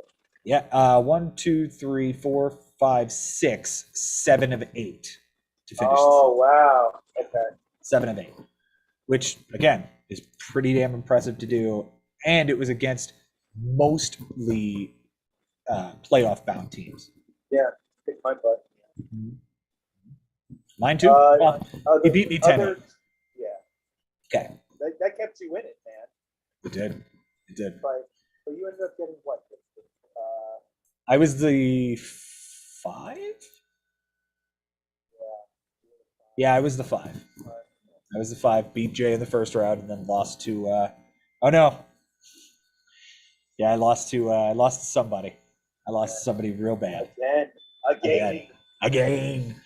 All right, so we know Mazzetta is gone. Who else has left our ranks? Well, the next one I'm going to follow up with is a guy who I thought was just going to be a guy that just kept putting his name on the trophy, and times as it is on it twice. That's Jason Ferraro, who came back with a lot of confidence that he was going to get into the playoffs. He did just that, and he's going to. Who knows how long the break is? It's usually a 3-year break. And then he comes back. He maybe comes back for a year, or 2, and then he leaves for 3 years again. Comes back. So maybe we'll hear from him in 2025. But Well, Thank you for coming back and being a part of 2021, Jay. It was wonderful having you. You are Yeah, always it- welcome. It's a bummer, man. Yeah, he Yeah. is always welcome because that's a great competitor, you Mhm. know. And it's just when you win in the league, especially if you win that matchup against him, you feel like this.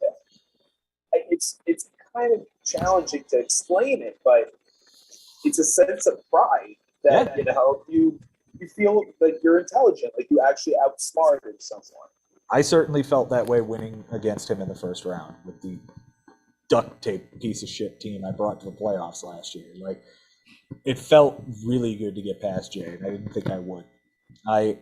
I've always loved competing against Jay, and I'm disappointed to see him go after only 1 year this time. I thought he was really going to be in it for a while. But we'll see you next time around, Jay. Benny, that's not it, is it? I saved the best for last. Yeah. And unfortunately, one of the pioneers is leaving us, our eldest statesman, Uncle Barry Nisman. And he could return one day also, but this year, I mean, his son's getting married. That's, you know, during the season, towards the end of the season, there's no way he'd be able to. It's challenging enough on a flip phone. And I couldn't do it on it just didn't seem realistic, and I could totally understand. And like him, you know, I like same as Mike Mazzetta. I appreciate these guys acknowledge that they can't take the time, you know, instead of half-assing it. So he's you know basically the king for us as far as that guy that we could go to and talk to and you know be a sage, if you will. And it's unfortunate, but people have to move on if it isn't forever. I hope It not. is. I hope not. If it is, we like we said, he's our favorite manager that isn't himself. And never got to see him in that final, but you know, it's potentially waiting for him one day. Well, if this is in fact the end of the run for Barry, thank you.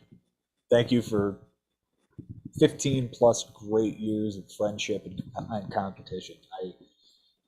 I am proud to say that I am one person who has kept you out of the finals, and at the same time, like I wish we could have seen it as one, and I wish more than that we have his name on that trophy. That would have been the best send off, is if he were to take down a championship or at least Maybe make one a day we final. can call it the Barry Nisman Trophy. And that's what I was going to ask you. Like, if this is really it, are we putting his name on the trophy as the name of the championship? We could name it the Barry. The Baz Award. There you go. The Baz Trophy.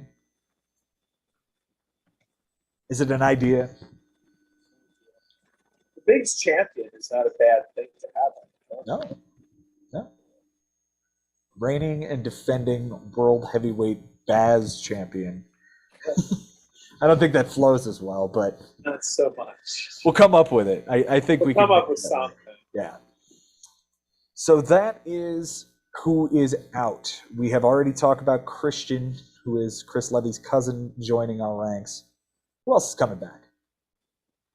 Well, we got James McCloskey coming back, and he was a playoff contender in the last two seasons that he was with us, 2019 and the unusual season in 2020. He did have the number one seed, for its worth, one of the only division champions ever. And, he'll be back with us, and I'm excited because he loved competing with us. He liked the league a lot. He showed up on the podcast with you as your partner, I believe, before anyone else did. Yeah, he was able to get together with me, and you know we worked together for a very, very long time. I don't work with him anymore as I've moved up to Reno, but I am very, very thrilled to have him back. I'm thrilled to bring him into a league with Brian Lebo. That was always my thought, was to bring the three of us into a league together, and James backed out last season. And I think we kind of missed him. There's a certain team that he puts together that kind of wasn't there last season. Mike kind of filled that role in like it's a really, really strong offense with a ton of strikeouts, but a ton of home runs. He put that together in 2020. He put that together in 2019. I'm interested to see what he does now coming back this year and whether the Yeah. success will carry over. Yeah, and also I feel like he was consistently good at drafting, and he won a lot of trades that he made. So, in general, that was his skill, drafting and trade, more so than the in-game, knowing his opponent and how his opponent is going to play against him. Those are the things that he's going to have to work on because now that he's been out of it another year, guys have changed, guys get better. There are plenty of guys that he hasn't seen now. So Yeah, there are plenty of guys that he hasn't seen. I mean, the last time we saw him was the 2020 season. It was only 6 weeks long, and he played against. he played Mazzetta. And me. He played against Mazzetta, Mike, and Costas. Yep. Oh, well, those are guys that he has seen. Yeah, and he lost in the first round to Frank in the playoffs. So After. the only people he's not seeing are the new guys to this league now. And with all of that being said, that brings us to the final person here. We had talked about the new person that Costas is bringing in. What do you know about him? Oh, I know that he's an old, longtime friend and school buddy of Costas's, and has done fantasy sports before, and he's interested. He's All right. committed, and he's vouched for by Costas, which is important to me. So that's where we're at. We don't really have any. Okay. Any rules changes that we need to discuss? Absolutely. Are we changing inning minimum? So that's funny. The answer is probably no, though you could argue that now, if we did bump it at 45, it's justified with the fact that we don't have the extra inning rule anymore. So now teams can potentially go on. Your relievers will get used more, and it'll be easier to catch that 42 minute. Okay. So I could make the argument that we go up to 45, though there are guys in our league that I'm worried about pushing that up. Okay. So is the conservative thinking right now, okay, this is going to be new changes now. Let's go a season again with 42. We liked how that worked in 21. Yes, we did. Yeah, we And did. the only person who came close to missing was you. So it does feel like a pretty good number. And another full season. I just don't want it to be too easy.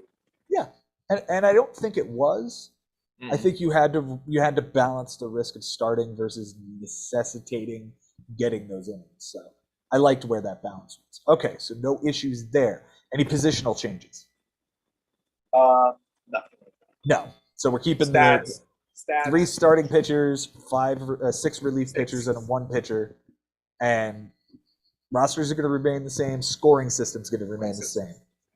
There's no changing of categories. Cool. We're good there. Trade deadline currently set for July 28th, which is 3 days before the deadline. Are we sticking to the decrees made last year where we're splitting the week as of final pitch Tuesday, as far as trades are concerned? Oh yeah, absolutely. Okay, so trades made before final pitch Tuesday night will go through. Anything after that, you have to wait until the next Sunday. That obviously, I would assume, will include the trade deadline as well. That if you trade there, it will go through on the following Sunday. Yeah, I believe that Yahoo will let you still put that through as long as it's agreed and it's pending before the deadline. The other thing we were very concerned about last year and had very, very many a conversation about limiting the number of trades per manager.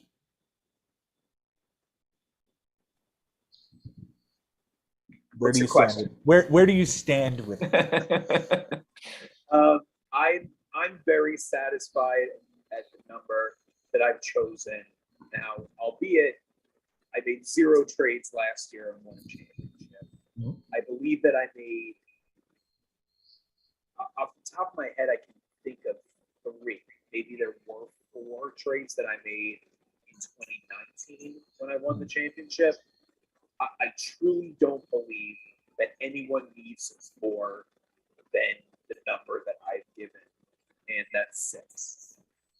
And I actually really love that number because it changes our strategy on when you make that trade, if it's worth it for you to use one. And I think it's actually going to help certain players like a Frank, who's always had an itchy trigger finger, that not only does this rule kind of stifle guys like him in just like maybe changing too many things that happen in the league, but also it's in a good way for him to say, like, you know, now he's got to be a little bit more careful. He's not going to necessarily use his one if he knows he only has 5 left after this. Interesting. I do like the number 6. We were talking about this before we went live with Frank. Ben and I were that, you know, I would have put the number 8 because I think we're going to be somewhere around week 15 by the time we have the trade deadline. That gives you 1 every other week. But I don't hate the number 6, and I don't necessarily think I would need more than that either. That being said, I made like 7 or 8 last year, but I could live with it. I could live with that. Yeah, but did you need Nick Solak? If you know what, I think that's one of those trades that I wouldn't have made if, right? You don't burn one there. And I get to keep Dylan Cease, who is just another horse in that stable last year. Yeah. Let's see, Ben. How many trades did you make in 2019? The first was obviously with Frank, the gigantic one. We've covered it many, many times. Domingo, with the Domingo Santana deal with Mats, I believe. Was that So there was the Trey Turner for Raisel Iglesias. yes, we know that. Mats for Domingo Santana. Those are the only 3 I remember. That's the only 3 you did. That's why you only remember those 3. Because 2020 was our Clayton Kershaw trade. Yeah, no, I made a lot of trades then. Yeah. Mike, you had something? Yeah, I got another cue for Ben. Okay. What about anything new at the draft as far as like the date goes, or time for picks, or? Yeah, I actually made sure that I changed the draft date before I joined today, and I moved it to the Sunday prior, so it's at the 3rd. Right now, I have the time at 7:30 p.m. Eastern Standard Time, but that's something that we should all talk about and try to negotiate if there's something that doesn't work for somebody. And it's only 23 days away, guys. So we've got, you know, we pretty much have to get on making sure that the date works for everybody too. Yeah, just in case there's something that's horrible for several people. Exactly. And then the time, I mean, to be determined. Yeah. Costas continues to hit me up about trading draft picks. You know what, the problem with that, and I learned about it, is that something like that will only work for us when we're a keeper. Yeah. And we have yet to ever have the same 16 guys return. Yeah. 2020 to 2021, except 2020 into 2020. Yeah. Oh, no, it wasn't. It was Jay Ferraro and Jay McCloskey. So, yeah, it's never happened. And now McCloskey's back and Ferraro's gone. They literally just swapped each other. Like. So, there you go. We still get how much time to pick in the draft? Oh, Good 75 question. seconds. 75. Yeah, that sounds good. I like that number. That usually puts the Keeps draft our at stuff about 3 hours. 3 hours. Yeah, keeps it quick. Yeah, that feels pretty good. Let's see. What else did we have go on? No divisions because we have enough. We have enough seasons. Thanks, fuck. Yeah, Joe, you and I would have had a long show scheduled if there were divisions, and it would have really made you annoyed. It would have been annoying, and it would have been terrible. So I would have made. My goal was to not only randomize whose division we schedule first, then we'd have to pick. Okay, so let's say it's you, me, Mike Haber, and Frank in the division, right? Okay. And then and we're Division B, right? Okay. So we put all the divisions in a hat: B, A, C, and D, right? You pick out B, or the first division that we're scheduled, right? The next thing we'd have to do is put our 4 names in that hat and pull out each of our names to find out whose schedule we schedule first. And then we do that with each division, and then we know 1 through 16 how we're scheduling. As random as possible, I would have made it for us. And it would have been fun for me, but I'm glad we didn't. It would have been a nightmare. A nightmare. It would have been. We had to make sure, like, this team can't play this team 2 weeks on from this week, so this yeah. week because this team is already scheduled with them. Yeah, it would have been tough. We would have had it figured out, and it would have been fun. But I'm glad we Yeah, I was I'm glad we looking don't have to forward worry to, and I was prepared for it. Like I was expecting like, we're gonna have like 16, 17 week season. Like, let's do it. But it's not really necessary. We got a deal done in and out. Thank goodness. I am so Yeah. thrilled we're getting all 162. I haven't seen anybody sign yet. It's been a couple of hours since How are they able to get the one? This motherfucker, Steve Cohen just tweeted. Really? He hasn't tweeted in 98 days. And his tweet is, anybody know how to use Twitter? I forgot.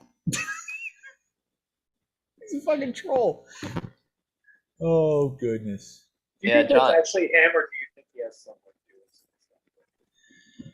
Oh, I don't know. Let's see. MLB.com. I wonder if their pictures are back up now. They are. Everything's back up. Yeah, everything's John Morosi just tweeted, free agency talks are extremely busy. already. We're only 2 hours into the market. Busy weekend ahead. This is going to be insane. You know, We're gonna it's, see. it's interesting that like it goes like that switch flips that quickly from like I fucking hate baseball and I don't like players to like I gotta go buy players. Yeah. You know, like Yeah. how, like I don't understand. How does that Hang on. happen? I'm sorry. I have to cut you off, Benji. Former Philadelphia Philly and former, I don't know, probably 6 other teams. Dallas Perez has passed away this evening. Hector Gomez of Z101 Digital, former member of the Braves, Dodgers, Royals, and Nationals, suffered a blow to the head after falling from a ladder. He's 44 years old. Oh, It's a horrible story.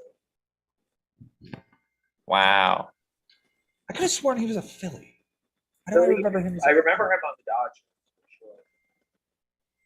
Dallas Perez. I remember Atlanta, him being good LA, with the Dodgers. Kansas. Let's see. He won 15 games in 2002. Yeah, I think that's pretty good. He was an all-star that year. 24 years old.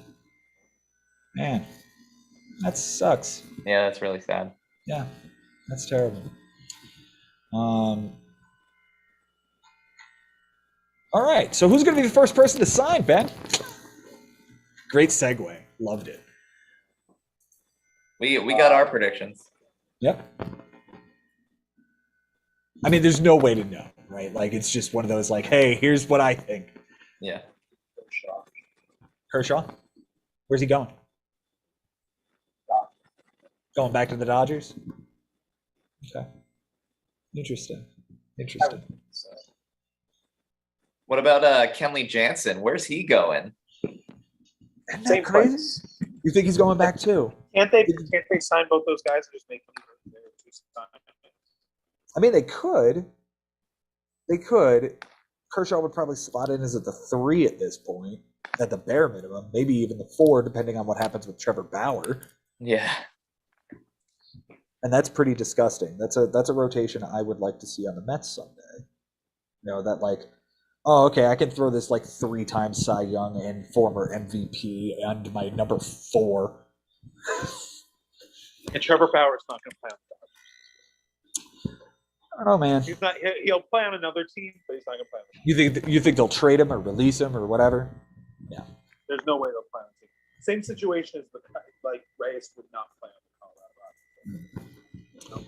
Do you believe that Marcelo Ozuna will play for the Braves? Tougher question. They won the World Series last year, so that can go either way. Yeah. That's a really good question, John. Yeah. It's tough because it was public that the Dodgers like really dislike Trevor Bauer as a person. But like I never really heard that about Ozuna from Braves. No, I don't think so either. I'm literally just scouring Twitter right now, going like, okay, who's tweeting and what are we tweeting about?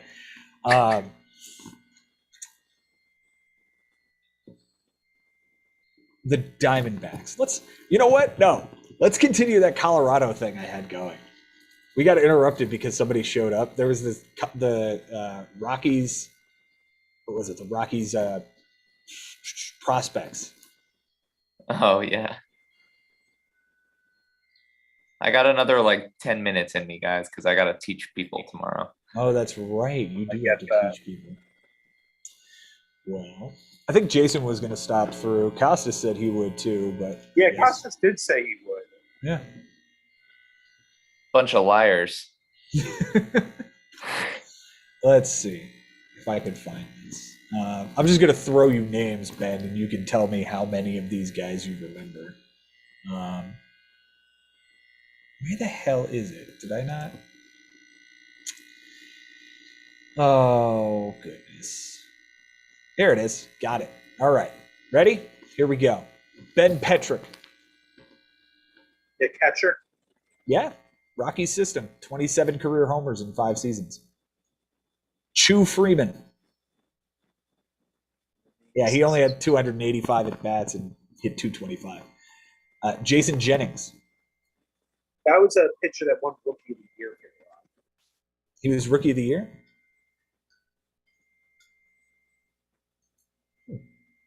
Yeah, he sure was.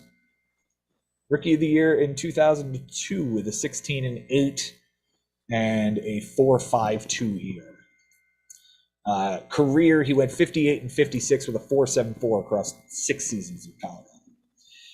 Remember Chin Hui Sao? We talked a lot about Chin Hui Sao. Yeah.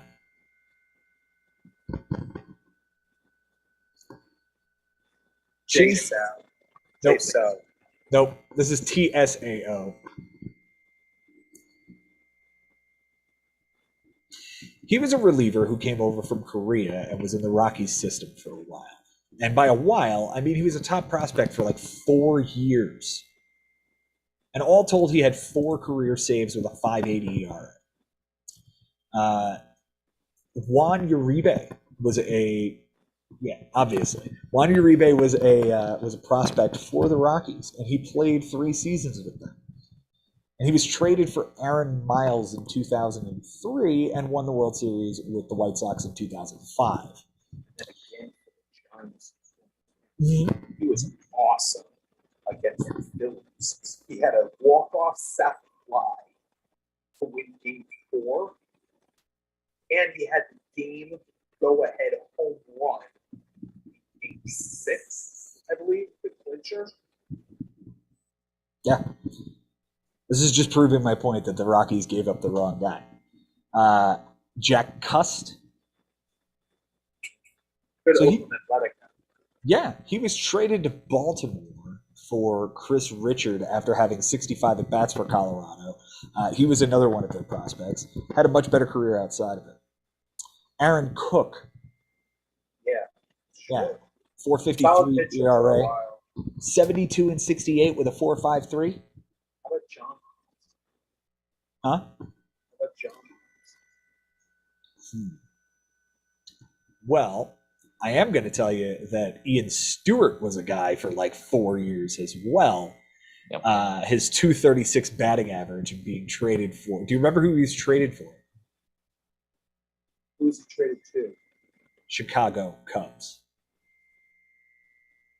What year? 2004 was when he debuted, but hang on.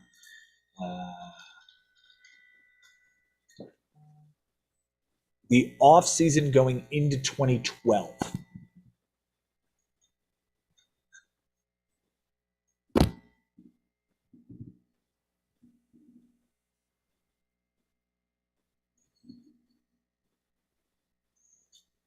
No? Still thinking. Okay. I was trying to think of the 2012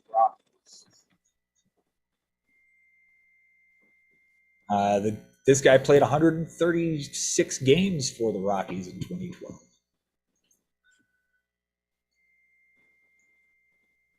He was mostly utilized as a utility guy. He hit 290 in 136 games with 420 at How bat. old was he? How old was he when he got traded? He got traded in his age 26 season. Oh, so he's younger. He is currently 36 years old. 36. Yeah. He doesn't play anymore. He has not played in the majors since 2014. Rocky's got this one wrong. I mean, well, so Tyler Why, Cole, Ian Stewart was great. right? Ian Stewart was traded with a guy named Casey Weathers, Forget it. I had no shot. and the Chicago Cubs gave up DJ LeMahieu and Tyler Colvin. Huh. Tyler Colvin is the piece. Is that a former Rookie of the Year also? No. I'm Colvin? thinking of Chris Cog. Yeah. He also played for the Cubs later on. Yeah. Let's World see. Series here. Hey, Yeah. while we have Mike, because I know he's got to bounce soon. Yeah. Mike, do you have any other cues, or are there things that you wish that could change about the Bigs, or things that you're looking forward to about the Bigs, or Good cues. just anything in general that it's on your mind before Yeah, before you take off. Right. Yeah, no, I appreciate it. I don't think I would look for any changes, honestly. I like last year to me, I felt like we found a really good sweet spot with like the rules, with the innings limits, with the ads. I felt really good about 12 ads. That's not changing, is it? No. Okay. Second step. I like 12 ads. Yeah, like that a lot. I have one. How do we feel about the waiver system? Not free agency, just the waiver system itself. When somebody That is is, you have to dropped, wait the day. yes, but that if you want to put in a claim on somebody, you're in reverse order of however the fuck it goes for the rest of the year. How do we like that? Or proposal, waiver dollars over a season. You get $100 for the season, and if I want to put in a $1 claim on somebody that Ben dropped yesterday, I can do that. And if somebody else puts in a $0 claim on the same, I would get the guy. So you would have to bid as much money as possible in order to get the guy. Do you that's see what the we other got. person's bid? No. Oh, that's not fair. I think if I could see how much someone has, so that I don't lose that money. Well, you wouldn't lose the money if you don't get the player. So it's how much do you feel comfortable betting that you can get this guy for? And I think that really will take away But from... what happens when you run out of money? Then you can put in $0 waiver claims on somebody, but if anybody else puts $1 on him, you can't get him. But if you don't have any money left, it stands to reason that you have won a lot more. I'm willing to be democratic about it. Okay. If more guys wanted it than didn't, I'd be okay Here's- with it, but Here's my has argument worked the for way it has worked. this way for a while, hasn't it? Yeah, I agree, and I'm not trying to like reinvent the wheel here, but this is Okay. something that I thought about, and here's my argument for it. When Sixto Sanchez hit the waiver wire last year, it was a very big frenzy to go get him, and we had I think 6 claims on him, but we all knew that Jay was going to get him, and it's a foregone conclusion immediately after the draft that okay, whoever drops the best guy is going to go to the guy who drafted last. That would take that away. That would put us all on a level playing field. And if you want to go ahead and throw $90 for Sixto Sanchez before the season even starts, you can do that and you can win that player. But then you're only left with 10 for the rest of the season. What do you think, Mike Haber? I think we would need some sort of adjustment period to like really map like everything about our league is strategy, every minute, every addition. And I think that it really is a good idea, but I think we would have to like sit down and like pick a dollar amount that just makes perfect sense and like Yeah, I mean, like, the dollar almost amount ease our can way literally into- be anything. I threw 100 out there as just a number, but the dollar amount could be 500, it could be 1,000, it could be 420, it could be whatever we want it to be, whatever makes sense. Yeah, no, I don't hate the idea. I think it's just like in a league that's already so wildly strategic, like Yeah. Here's another- something else to add to it. yeah, It takes away the feeling of like I have to hold on to this waiver spot, and if I'm above a certain number, I'm not going to claim anybody. It takes all of that away, and it says, okay, here are what you. Isn't have. there something to be said to like waiting though with that? Agreed? I mean, Absolutely. When I remember using it against you in the semis in 2019 to get Kenta Maeda, just so that I had that little strategy of having another relief pitcher with the SP eligibility. Can you say that pitcher's name again? Because after I said it, You saw us both go. no, I didn't even know. I just heard it out of my. Oh, okay. Kenta Maeda and Eduardo Escobar. Well, don't draft Kenta Maeda this year. No, Don't do it then. That's it, man. He's a good pitcher. I He just had Tommy John surgery. He's not going to pitch again this year. Wow, really? Yeah. See? He had Tommy John surgery. Learning all the time. and for what it's worth, Jason texted us and said that he does not hate the bid idea. Oh, he's watching live. He is watching us. Yep. Oh, interesting. Why So, hi, can't you Jason. get it?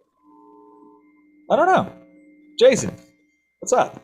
Like, come join Place us. Mike Haber. I sent you the email. Come join us. All right, Mike. What's your opinion on the 6 maximum trades? I feel good about it. I mean, last year I was a little bit more trigger happy than I've been in a very long time. Usually I'm not one to like pull the trigger a lot. But last year I was what's the right word? Constantly harassed by other managers to make trades. So I don't think that's going to happen as much, man, with this kind of restriction. yeah, I think that's what I think it really helps with that. That people won't be barking up people, as much, just because they know that it's not necessary. Maybe in May when they are, they have a decent enough record that maybe they can probably what they have, which is what you should do anyway. Like you draft a team, like you should probably stick with at least 90% of them. Yeah. You shouldn't have a point where you've only got one person left drafted on your team. yeah. And the people that you've traded for are also not on your team. Right, and they're all good. Yeah. Can I throw out kind of a fun idea also? What's that?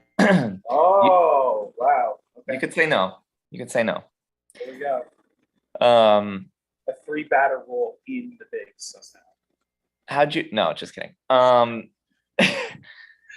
I feel like one of the most exciting parts of like draft day is finding out when we're drafting. And I feel like maybe there could be a fun way to turn that into like a reveal show in some way. Even the like where we're drafting, you know what I mean? Where in the draft. The round. Yeah, like what? Yeah, our pick. So like even if it even and I know you don't like to reveal it too far in advance because then people could, you know, plan for it. But even if it was I see like where he's going with this. even if it was like an hour before the draft or something, like we do some kind of like We do Bigs Live. big Because we're already going to be like together, and Ben would be, and we're all going to be getting ready for the draft at the same time. In general, I don't like to join that until like we're the 15th. Right, but that doesn't necessarily mean that you can't email me a list of the order that you come up with on your own, or that you and I record before. Wait a minute. Are we saying that we should mix up the order and decide, or I don't know. You're saying we're not. I'm saying- how we decide this. What I'm saying is that you and I would do a recording the day before, a week before, whenever. And then before the draft, you set the order, but don't reveal what it is until we're about to draft. Right Yeah, before, but I don't know the order. well, that's just it. You and I Unless would, we would sort it in order. yeah, we would take pieces of paper and pull them out of a hat. I could record that. That's easy. it It's just a- made the only idea You know why I don't like it, right? why. Because we're manipulating what was meant to happen, what the draft was meant to be, how Yahoo. The draft gods give us the draft spots.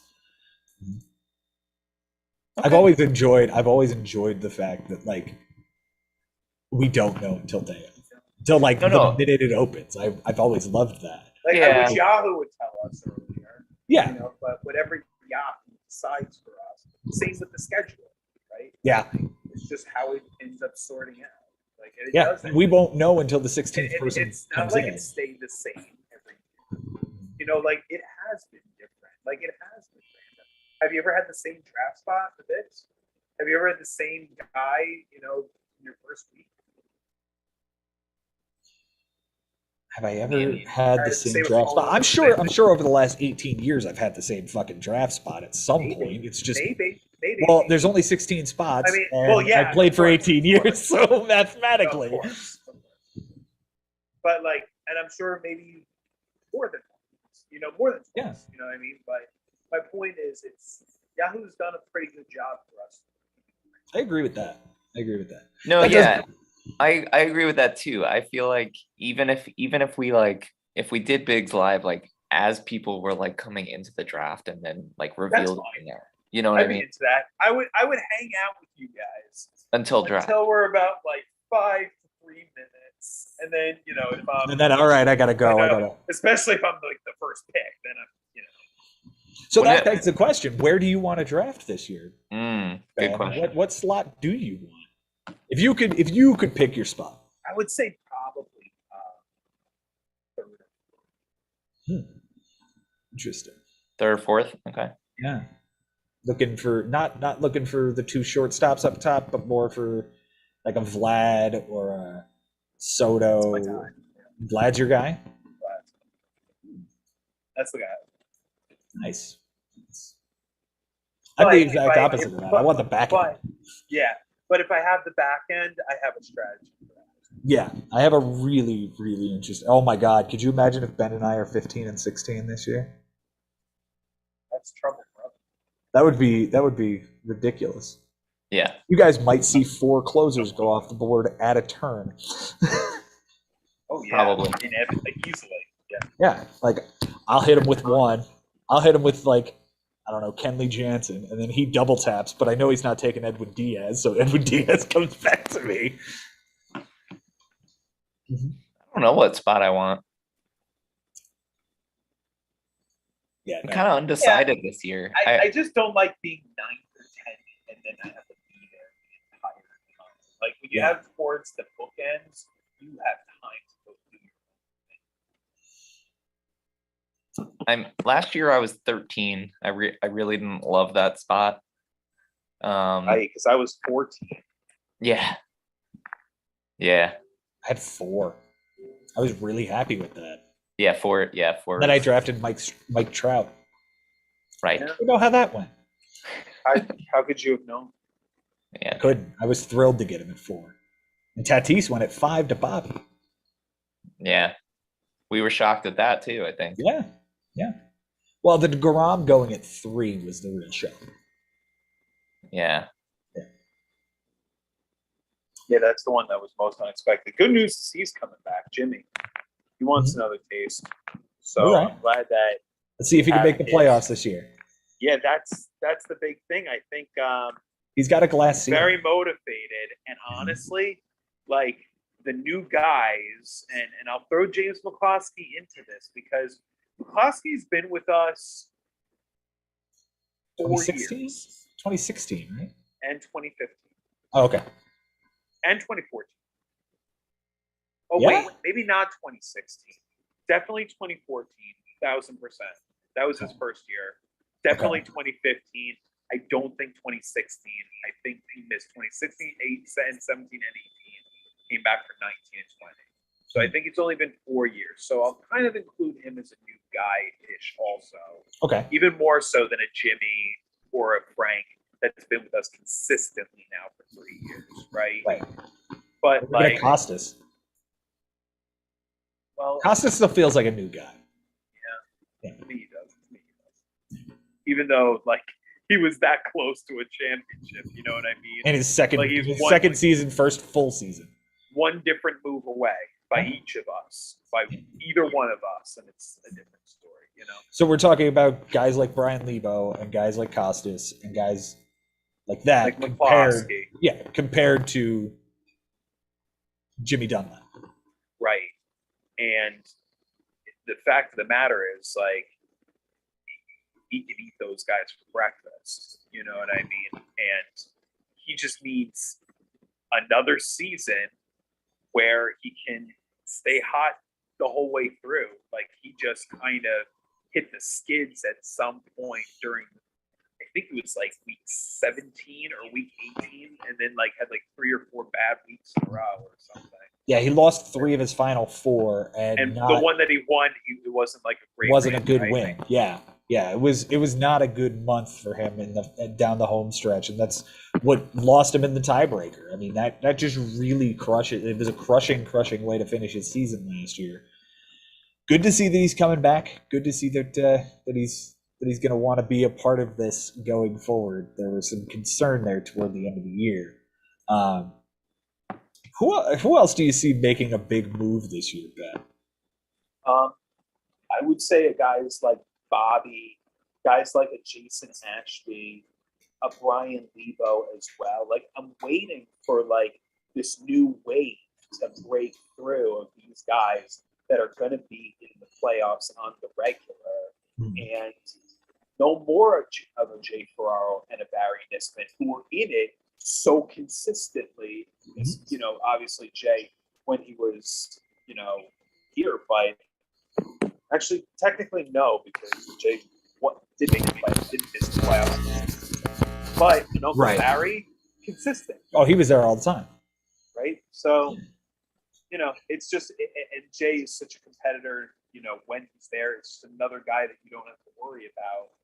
So, I would expect You can pick some of one these guys- guy. You can pick one guy outside of the playoffs last year to be in the playoffs this year. Who's it going to be? Jimmy. Who? Jimmy. Jimmy. Jimmy will make it. Jimmy number 1, Bobby number 2, Jason. Mike? Brian Lebo. It's a good name. It's a good name. That guy was on a hot streak last year too, and just sort of it ended too soon for him. Yeah, You know, it did. No, he made the Final Four in 2020 for whatever that's worth. Maybe 2022 is his season. He's coming in with a ton of piss and vinegar. I'll say that much. Yeah, he's I have- very excited. I can't imagine. I haven't gotten a text from him yet, I'm sure I will soon, but I bet you have. Yeah, I actually tonight while we were getting ready, I texted out to Jimmy, to Brian, to James McCloskey, and to Costas to let them know that we were going live and to come join us if they were available. Levo was like, "Oh, he said he was going to join us like he did last time when he was in his car.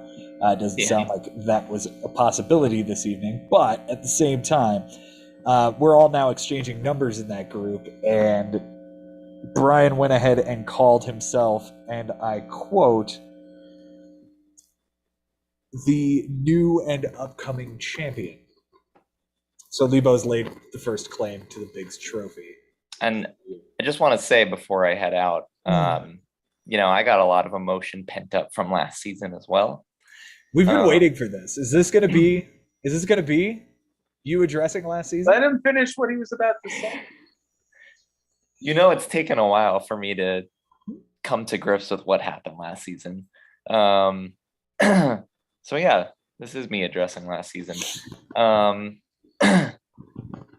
As you both know, I was not a part of any of the shows after my unfortunate demise last year. And it did take me some time to recover. So I'm coming in with a vengeance this season. I don't want to top what I did last year because I don't know how to top what I did last year. Win a championship. That's how you top that. But Joe, it doesn't matter what your regular season record is. Like, yeah, winning a championship is better than what you did last year. Yeah, and I'll never forget it. But Joe called me the Atlanta Braves last year, and what did the Atlanta Braves do? They just went ahead and won. So this year, call me the Atlanta Braves again, Joe. Go ahead. I'm coming back. Atlanta Braves. They have coming back. They have two championships. Trying to afford it. Oh, he broke up. I know he was going to say something awesome too. Your internet broke up for a minute, Benji. Yeah, what were you gonna say? Am I back? Yeah, you're back now. I said I'm trying to foreshadow for Mike what's about to happen. That's our baby. I will say this much, Mike. No, you're not going to win a championship. And you know why you're not going to win a championship this year? Why? Because the last 5 champions are me and Ben. The last one of 5. us. It's got to be one of us. We got to put a 6-pack together. You got to win your 3rd, or I got to win my 4th and 6th years. A long season. If there's a long season, now this is. I don't know. Are we getting 22 weeks? Are we getting 21? Are we getting 21 and a half? We're getting What the 21 hell as is it stands schedule? right now. They Schedule. have the ending date. Yeah, Yahoo already has updated so far to 21 weeks. Wow. So it's not 21 regular season weeks. Okay. 1 short. I mean, hey, I will take it. Given what we were expecting it to be, I will take 21 weeks. Yeah, we were all saying like, okay, look, if they get started in May, we can get 16 weeks, and then we have a full big season anyway. Yep. We were bargaining with ourselves, and here we go. We've got 21 weeks. How many times did you go through the 5 stages of depression of grief during this lockout? Postseason will be 12 teams, and the first round will be 3-game series. So there is no more 1-game wild card, which I liked and didn't. Does that make sense? Yeah, I agree with you. I feel like I like best 2 out of 3. I agree with you. And yet I did enjoy the idea of like all your fucking chips are in the middle for this 1 game. That being said, like you could still see that a ton of times. That's 2 out of 3. I'm wondering how often we're going to see them split those first 2 games, and then it's again, here we fucking go. I also, there's something to be said though when the team is up 1-0 in that series, right?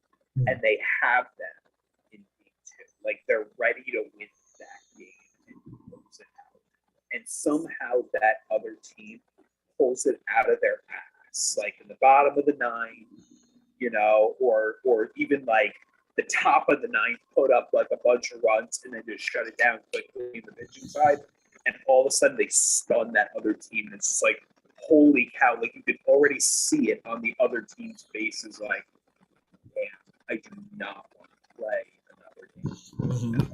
And I could see that because I've seen that before when a team pushes it to 7, you know, or pushes it to a 15. So I still get that, you know, and then all of a sudden game 3, boom, all chips are on the table. So Yeah. I'm looking forward to that. That's great. I think it's better. I don't love that after 162 games you put it on one game where the team works so hard, and that's especially if you're the road team and you lose, then like you didn't get to, like, as a franchise, you didn't get to make all that money in your home stadium. You know, So and get don't. into the playoffs. I think with the expansion, the division winners. So it's 6 teams in each side. You got 3 division winners and 3 wild cards. How would that work going forward?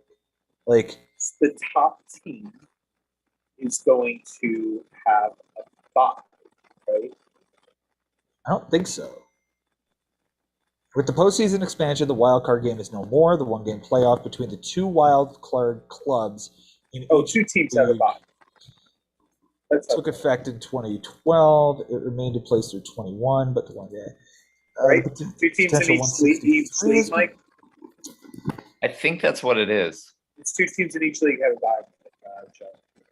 Okay, so the top 2 teams have a bye. The third division winner and the 3 wild cards then play each other. One would imagine that division winner gets all 3 games at home. Maybe. That I don't know. that I'm not sure about. I don't know, but that would make sense to me. Yeah, like some sort of benefit Is it for weird winning that the it's division. bothering me a little bit that it's 21 instead of 22? Or is that just, 21's divisible by 3, if that makes you feel better. It's half of 42. Divisible by 7 too. Yeah, I would feel pretty good about that. Like, it's almost like it's the better number than 22. yeah, you're trying to make me feel better about it. I am. I'm trying real hard. All right, guys. I gotta go teach people tomorrow. All right, Mike. All right, man. Thanks for spending the time, dude. Take care, Yeah, no, buddy. this is awesome. Thanks for having me here, and looking forward to a full season with you gentlemen. I wish I could send you off with one like breaking news, like, oh my God, the Yankees just signed somebody, but they didn't. So But no. So All right. you could send us off with, we get a baseball season. we do get a baseball season. You got the Bigs back. All right, guys. We'll see you later, Mike. Thanks for Have a coming. good night. Be good.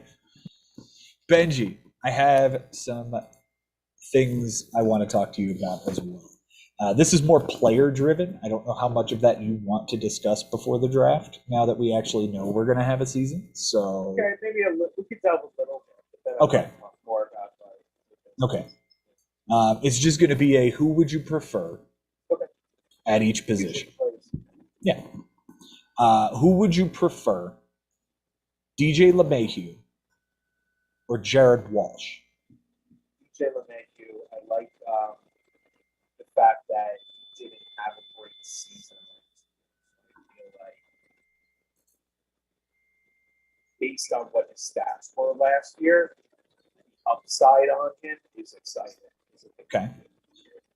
What round would you feel comfortable taking him?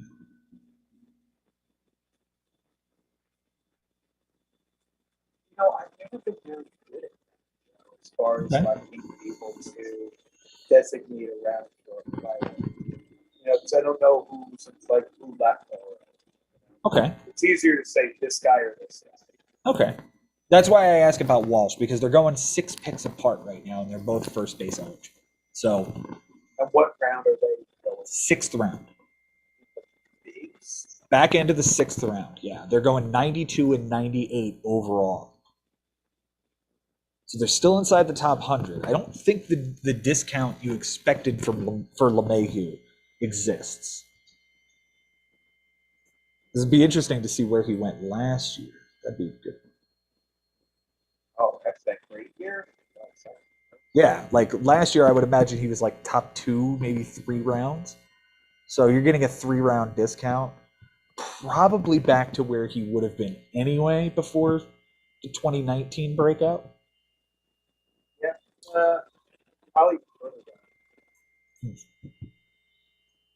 I'm just gonna look at it. He did it. He did win the batting title. Was it 2020 he won the batting title? 2016. Well, hey, it's 2016.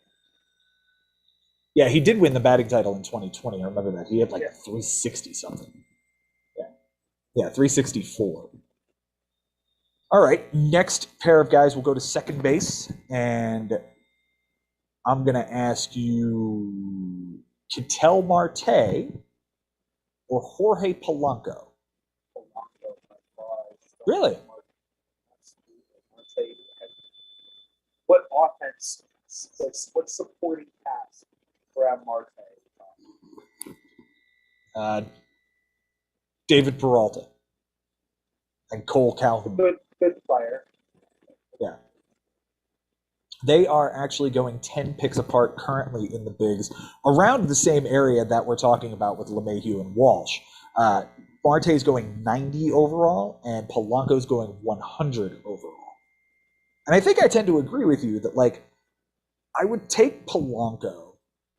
He's going to hit in the middle of a better lineup. You know, not by much, but I think I would rather have, protection from Josh Donaldson than I would from David Peralta. From a lot of those guys in that lineup. Yeah.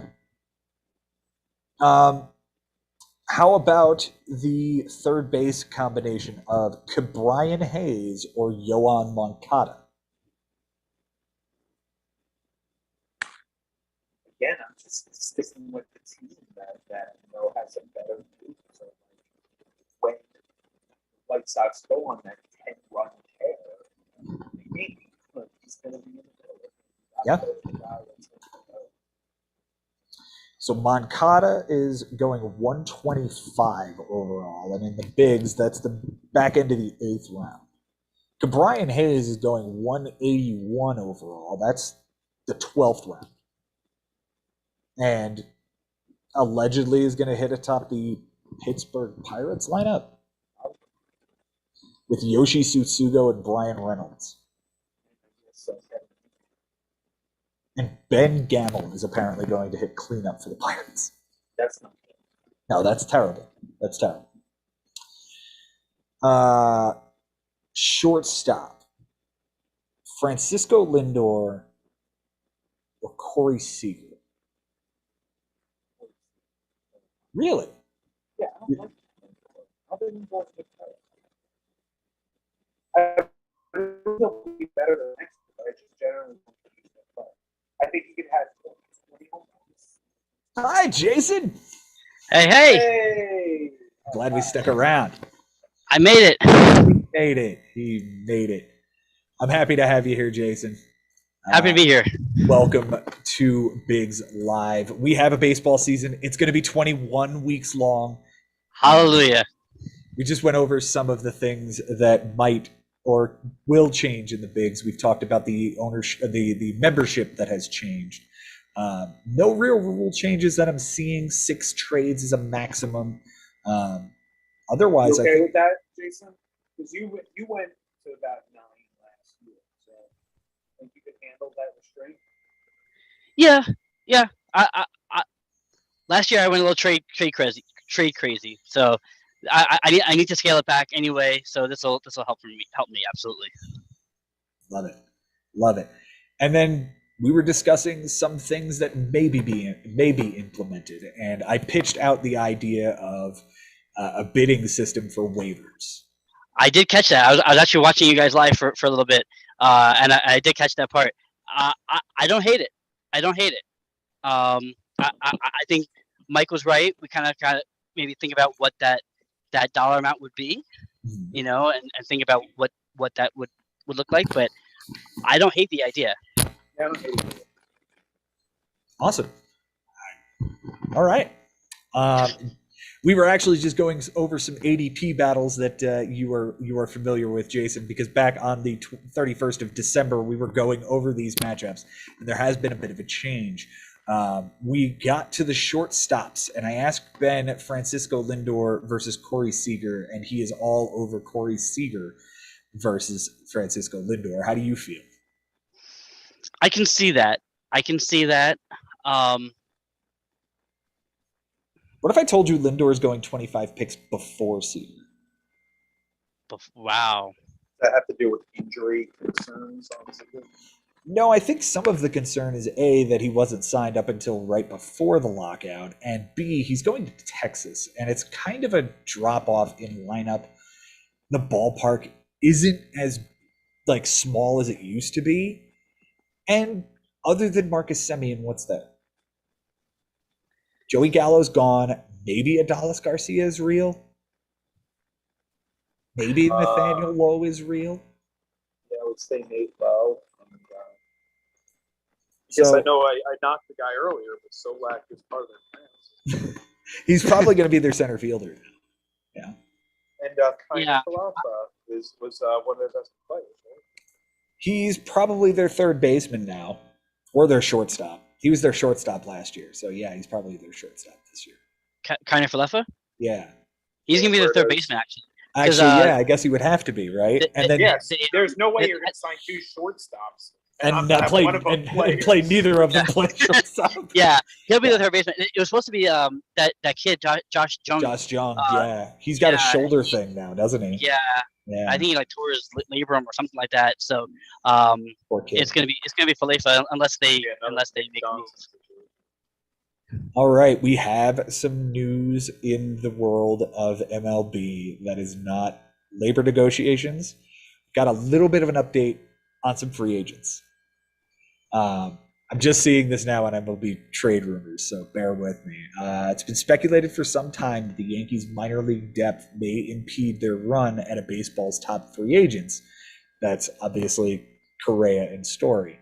But their interest in Rodon and Kikuchi appears more straightforward. Despite possessing high upside stable of arms behind Garrett Cole and Jordan Montgomery, the Bronx rotation has no shortage of risk.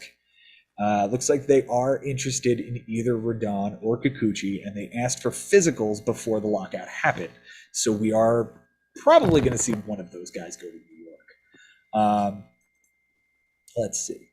Jorge Soler is generating buzz. He has more than 6 clubs interested, especially now with the new NLDH. There's a whole new group of teams that could be interested in him. Somebody's speculating that Soler will see his list of suitors grow beyond that 6 because of this. You know, it's horror. So like to me, Colorado, bring him here, right? Could you imagine him hitting here? Like, I mean, he led the league. He led the AL in home runs in 2019 in Kansas City, which isn't a good place to hit baseballs. right? Like- He can hit 50. He can hit 50 here.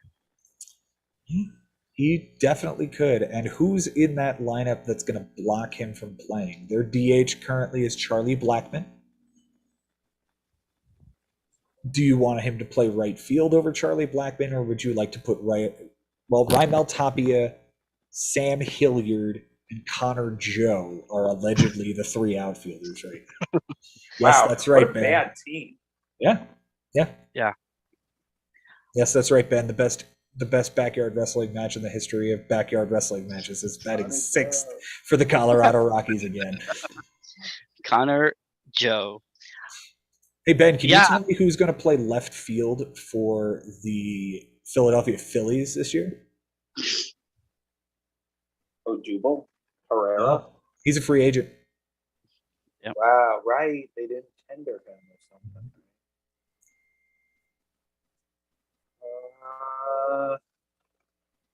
Would it be Kingery? No, he's apparently not going to be on the major league roster. What? They have him. Yeah. Roster Resource has him slated as starting in AAA. He hasn't Never buy played. into that. When's the last time he played in the big leagues? I don't remember even seeing him in the last like 2 or He 3 played years. last year. Did he? Let's see. Yeah. For sure. He played 15 games last year.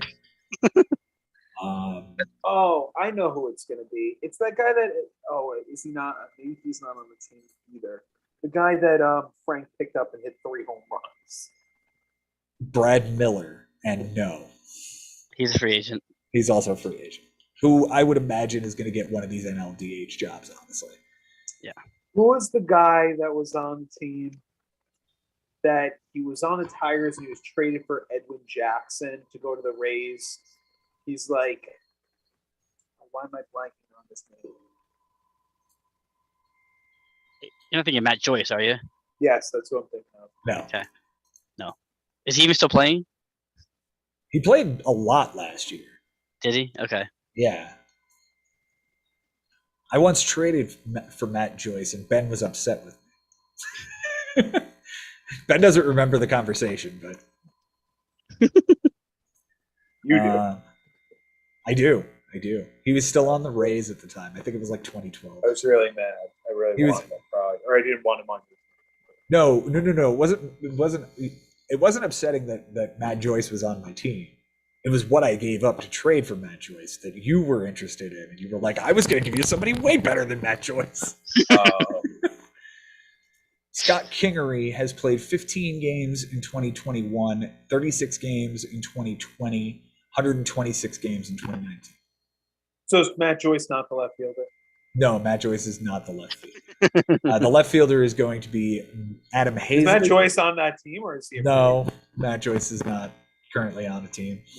And Mickey Moniak is apparently going to be their center fielder. This team doesn't look good either. No, then you're going to add a guy. Yeah. You're definitely They gonna have add a to. guy. They have to. Watch They them have get like Castellanos. And they move Harper to left? Or do you put No. Castellanos on left? Yeah, you put like Castellanos in there. Or third Yeah. base. I think I still can see them going after Conforto also.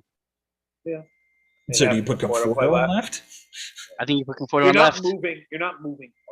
No, you've paid But- that man $300 million. Yeah, You're not and he's moving got a him up great in his arm. spot. I don't think Conforto is a good fit because you want Conforto's arm and right. Yeah. I think he's a great fit in Cincinnati, honestly.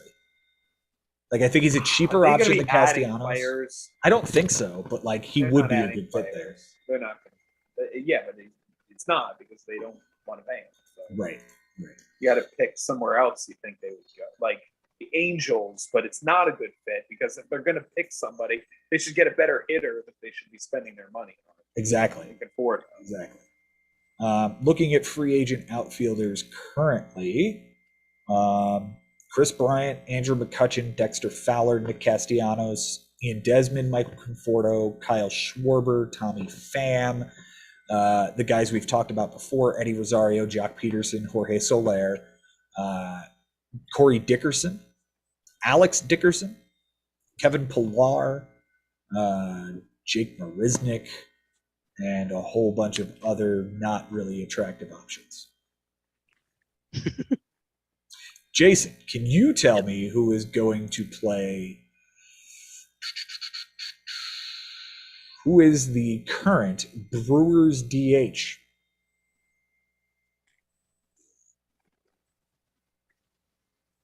Dude, it's Is one it- of the worst offensive teams, like especially after good last year. I mean, do they have Rowdy playing first, or is he DHing? They do have Rowdy playing first.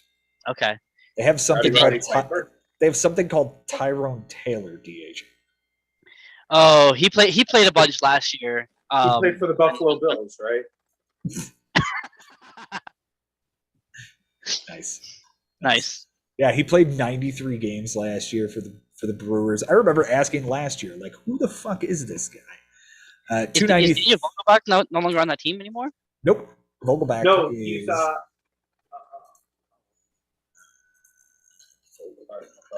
the hell did he go? I forget where he went. Yeah, where did he go? He's a free agent, Okay. right? Because they went out and got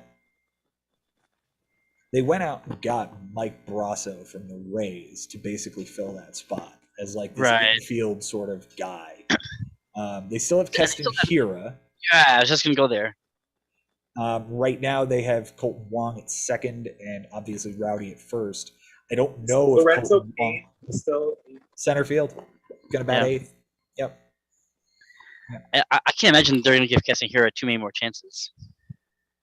I mean, how many at bats did he have? He's had a combined. He had a good run for. Yeah, he's had like 790 at bats at this. 700 at bats. He's a 241 hitter, and most of that is carried from the short run he had in 2019, where he hit 303. Yeah. He's not good. Be interesting. Ben, who's going to play third base for the Washington Nationals? I know that one.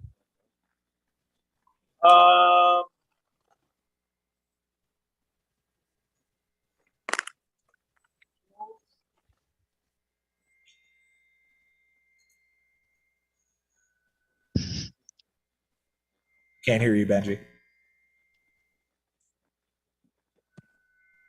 How about now? That's better. Carter Kaiban. He nailed it. Carter Kibo. Yep. That kid hasn't had a whole lot of success either, but he also hasn't had a whole lot of run. Yes, I that's why I picked him as a breakout this year, because he's going to get the play time, and the Nationals aren't going anywhere, so why not? Yeah, he has half as many at bats as Keston Hira has. 350 at bats. Like, he hasn't gotten a chance yet. So Yeah. that'll be interesting. Yeah, that's the only reason I thought that maybe he had a chance, because like I realized it was still in their system, but like why hasn't he gotten it? Like what's blocked him? Not a whole lot. Not anymore with Rendon gone. Yeah. Who were they playing? They were what playing about like last Starlin year? Castro there, or Josh Harrison last year. You know, so yeah, there's not a whole lot standing in the way. I guess Jason. Howie Kendrick retired. Howie Kendrick retired after the 2019 season. after the big home run. That was it. There. What a home run. Jason, who's playing center field for the Marlins? Would that be I know that's one. Brian De La Cruz? It is Brian De La Cruz. I was wrong. Who'd you think? Brinson. You figured Brinson? I think they're done with Brinson. I think he's on the Casemiro train. Yeah, I think he's probably gone. Trade like what they traded. You know what I mean? Yeah. Yelich. He was the key piece of the Yelich trade. Yeah. Yeah. Brian Dawson I- was good. I like De La Cruz. He had a short run this year. This I past mean, year, they got him from Houston. Yimi Garcia, right? Yeah. Yeah. Their outfield stands to be Jesus Sanchez, Avisail Garcia, and Brian De La Cruz, with I don't hate that. Garrett Cooper and Monte Harrison on the bench. They can stay there. Field. Infield is let's see, Jesus Aguilar at first, Jazz Chisholm at second, Miguel Rojas at short, and Joey Wendell at third, with it's like Brian Anderson as the DH. They've got John Birdie as the backup infielder who could play a whole lot of positions. Garrett Cooper is the backup first baseman. Nick Fortes and Jacob Stallings. They traded for It's not a bad. Stallings. It's not actually a It's not a bad team. Not a bad team. And with that with those Rojas arms. is a pain in the butt. Yeah, Rojas is going to lead off. Chisholm, Garcia, Aguilar, Sanchez, Anderson, Wendell, De La Cruz, and Stallings. I could totally see Wendell finding his way into the two-hole before too long. Either because Jazz gets hurt, or Rojas gets hurt, or one of them struggles. The rotation is Sandy Alcantara, Trevor Rogers, Pablo Lopez, Eliezer Hernandez, and Jesus Luzardo, with a whole bunch of dudes behind him in Edward Cabrera, Nick Niter, Braxton Garrett, Paul Campbell, Max Meyer. There's just Braxton Garrett and Paul Campbell. I'll never forget those. Yep, had to throw those names. Oh, and they also got some Head. They traded for Lewis Head. Yes, they did. Yes. Ben, who is playing Center field for the Texas Rangers. Is it a Dallas? It is Adolis Garcia, and he's supposed to hit fourth. So their lineup is Willie Calhoun, who's apparently going to be their DH. Ooh, nice. Semyon, Seager, and Garcia, with Nathaniel Lowe hitting fifth. That's dirty. That goes left, right, all the way down. That's pretty dirty as its front five, man. Willie Calhoun could be a good player. And if he's not great in the leadoff spot, Cole Calhoun exists on that team too, and he has been a leadoff hitter before. I thought Cole Calhoun was in the Diamondbacks. You were saying. Nope. They're Calhoun squared. Yep. And then Okay. Jonah Heim, Nick Solak, and Kiner Falefa to round out the lineup. I mean, Kiner Falefa could be a leadoff guy too. I think He He's got could. good on base. He could. Yeah. Yeah. He could. There's enough pop there. There's a lot of pop actually. Jason, who is the Chicago Cubs DH? Could it be our good friend Frank Schwindel? First base. Okay. Patty Wisdom, Third base. third base. I got it. I think. Oh no, I guess you got to have this head for the infield. Jason Hayward. Jason Hayward is supposed to be their right fielder. He still Gotta has a have that great great arm arm. and is a great glove. Does he still have a great arm? Okay. And Run, they owe and he him a runs. shit ton of money. Yeah, and he can go to get him. Like he can definitely Yeah. run down into like the center field. You can have him play all the way back at the wall and just have him charge in and ball in short right field. What's David Bodie doing these days? Hang on. Is Javier Baez the answer? No, Javier Baez is in Detroit. I thought that's what you said. No, No, Chicago. Cubs. The Cubs. Oh, you said the Cubs. David Bodie is still under their is in their system, but he is injured. He had shoulder surgery in November of 2021. Okay. Who the hell is on this team? Madrigal is going to be the second baseman. Second base. Horner's Nico going to be Horner's the their shortstop. yeah. It's a bad team. Rafael Ortega is center Leadoff field, I hitter in guess. center field. These are starters. These yeah. are the starters on their team. Yes. Rafael Wow. Ortega, Frank Schwindel, Wilson Contreras, Ian Happ is in left. Patrick Wisdom. Patrick Wisdom is at third, batting fifth. The sixth place hitter is the DH, who I won't say yet. Jason Hayward, Hayward. Nico Horner, and Nick Madrigal round out the bottom half of that. Warner and Madrigal. Yeah, These are starters. Ben. When By I the say way, this DH, you're gonna be even more disappointed. Oh my god. What if I told you their DH is Clint Frazier? Jeremy Burnett. Oh, yeah. Clint Clint Frazier Clint Frazier. is on the Cubs now. That could be worse than the Pirates. Stroman, Hendricks, Miley, Alzolay, and Mills is that rotation. I will say, though, I do think The rotation is much better than the lineup. I am putting a lot of weight on Ian Happ this year. I think he also hasn't had a whole lot of chances to have full-time playing. Now that he's going to have that, he's got pop. So I could see 25 home runs. He's got 1,500 at bats at the major league level, and he's a 240 hitter. Yeah, but that's over. He's got over to half- do something. Right, but 240 Yeah. is you can have to be a good player and still be a 240 hitter, Joe. You Yeah. can do other things. I mean, he has hit 20 plus home runs twice. He hit 25 this past season. If you believe that he's going to take a step forward, then okay. But he hit 226 in 460 at bats, 25 homers, 63 runs scored, 66 RBIs, 150 strikeouts. He is supposed to hit fourth in that lineup, so we'll see. Sure, because who else would? Right? Let's find another fun one. Benjamin.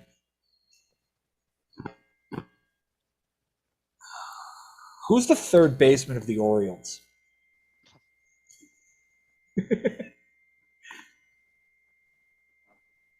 Cal Ripken? Yeah, right. This is Melvin Mora. I thought Ryan Mountcastle plays the outfield. So He is slated as their first baseman. Trey Mancini is slated as the DH. I can tell you it is not Rio Ruiz. It is not Pedro Alvarez. It is not Mark Trumbo. Pedro Alvarez. He was their third Mark- baseman once. Yeah, I guess so. Oh, Mark Trumbo was great for them. Mhm. He had 40 bombs for them.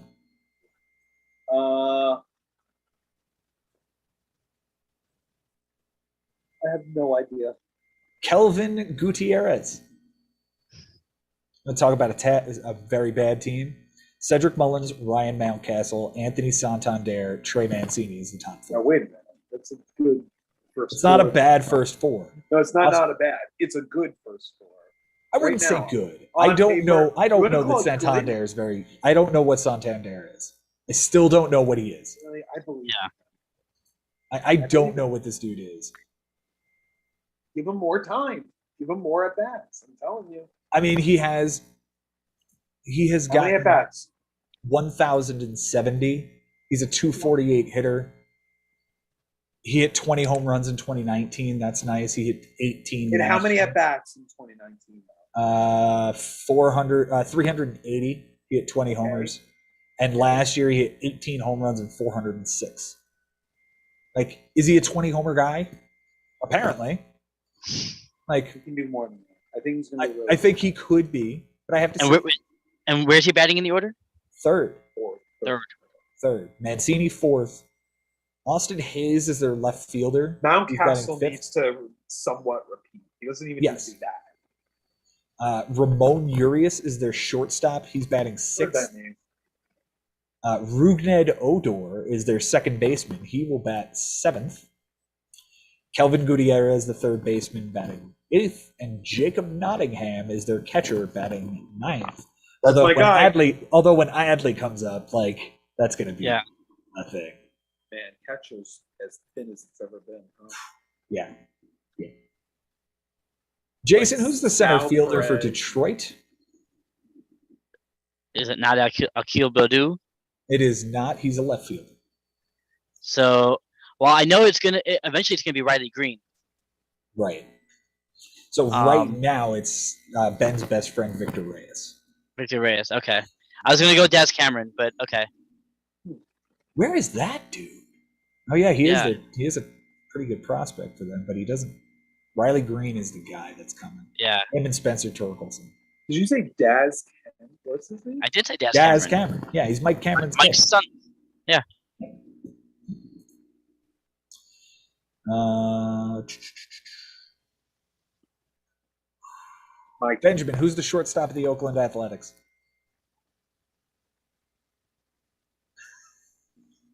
Sounds really hard. It's Elvis Andrews. Oh, yeah, I was actually thinking of him earlier because I was thinking about the Rangers. How like he was their guy for so long. Okay. That team is really bad, right? Once they trade everybody. I mean, if they trade everybody, yes. I mean, you're talking about replacing. Chapman, Olsen, If you replace Olsen Mania, with their probably. first Mania, Bassett, or Montas, or all three, there's still a possibility they move Trevino too. They could move Laureano. They could move. You think Sean Mariano Murphy. has? You think Mariano has? He's suspended. Out? Yeah, but he's only gonna miss like the first 27 knows? games, so Yeah, it's not terrible. he's gonna miss April Yeah. essentially. I think a team will still jump on that and be like, we don't care. Dude, somebody who needs a center field, like I don't know, Phillies. Is Nelson Cruz going to play this year?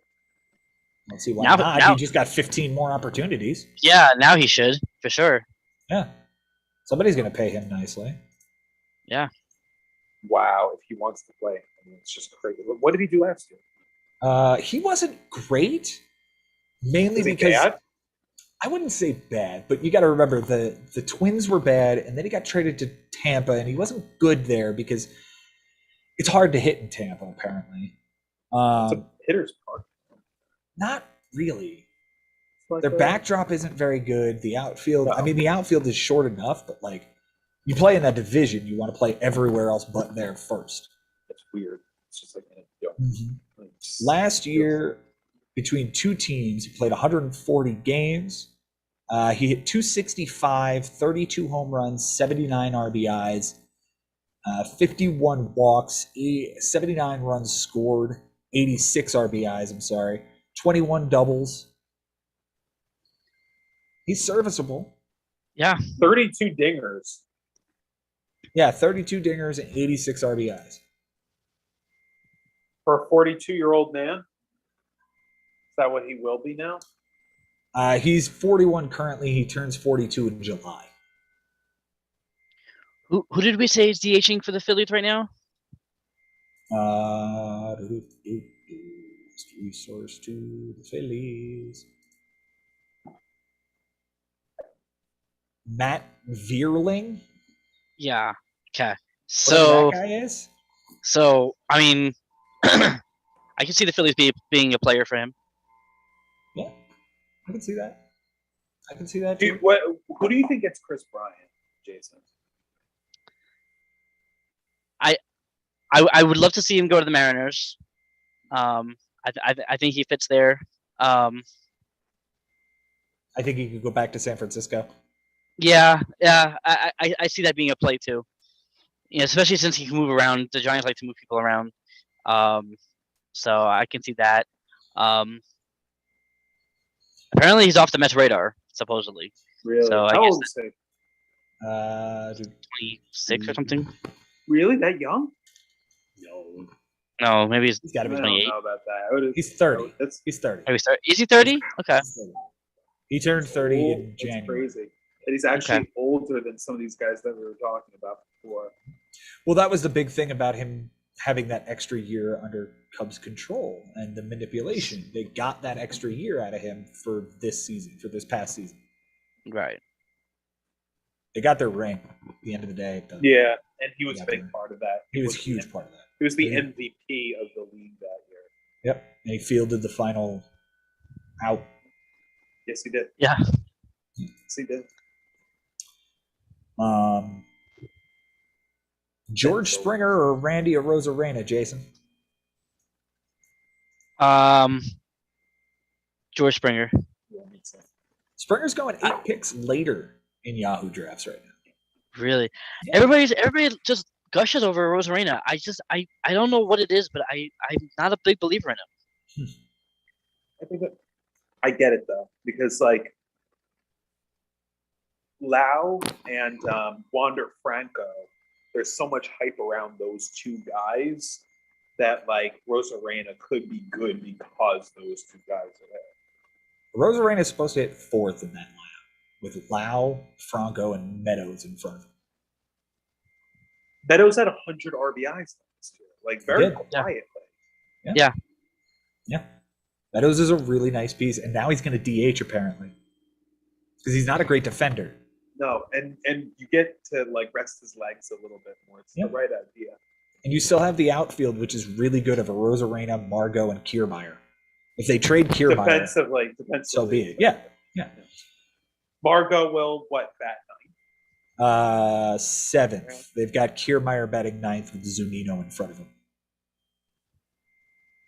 Okay, so what's 5th, 6th, and So the lineup is Lau, Franco, Meadows, Arozarena, G-Man Choi at first, Yandy Diaz at 3rd, Margot, Zunino, and Kiermaier. Yandy Diaz has nobody blocking him because Joey Wendell's not there anymore.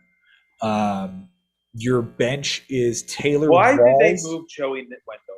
Like, was there something to free wrong up with room Joey for Wendell? Yandy Diaz. I'm convinced that Yandy Diaz is the guy now. But they believe in him more than Joey Wendell. Do you? Not necessarily believe in him more, but I think that there's an argument to be made like Joey Wendell's going to get expensive. And here you go. You were just a fucking all-star. Like, you're going to get a bonus for that. Here you go. Like, ship him off. What did they get Yeah. from him? Not much. So you traded like a potential all-star player for a bag of chips. Let's see. Traded by the Tampa Bay Rays to Miami for Cameron Misner. Cameron Misner is an outfielder and first baseman, 23 years old. Last year played A-ball and double A-ball, 253 batting average, 12 homers, 59 RBIs. Maybe he's a top prospect. Maybe. Their bench stands to be Taylor Walls, Vidal Brujan, and Brett Phillips, with Francisco Mejia and Mike Zunino splitting the catcher position again. Yeah, I think Vidal Brujan, like they're high on that kid, aren't they? That might be why. Sure, and he'll fit in. I mean, look, we're talking about the Rays here. Everybody's going to fucking play. Everybody's going to get into the lineup. They're going to shuffle everything around. Brujan fits at second and probably short. Wander, Lau, Yandy Diaz, they're all going to be around this area. Cash will figure out a way to fix it up. Of course, Yeah, he always does. He always does. And there's still a ton of talent in their system coming. On the pitching side, we got McClanahan, Drew Rasmussen, Corey Kluber, Ryan Yarbrough, Luis Patino. We're not going to see Tyler Glasnow this year. We're not going to see him. He had Tommy John surgery in August of last year. That would put him at a year to come back if he were to come back in September. And you usually need about 16 months to recover from TJ. We'll see him in 23. That's fine. Yadi Chirinos still has a fractured elbow that he suffered in September of 2021. Don't know when we're going to see him.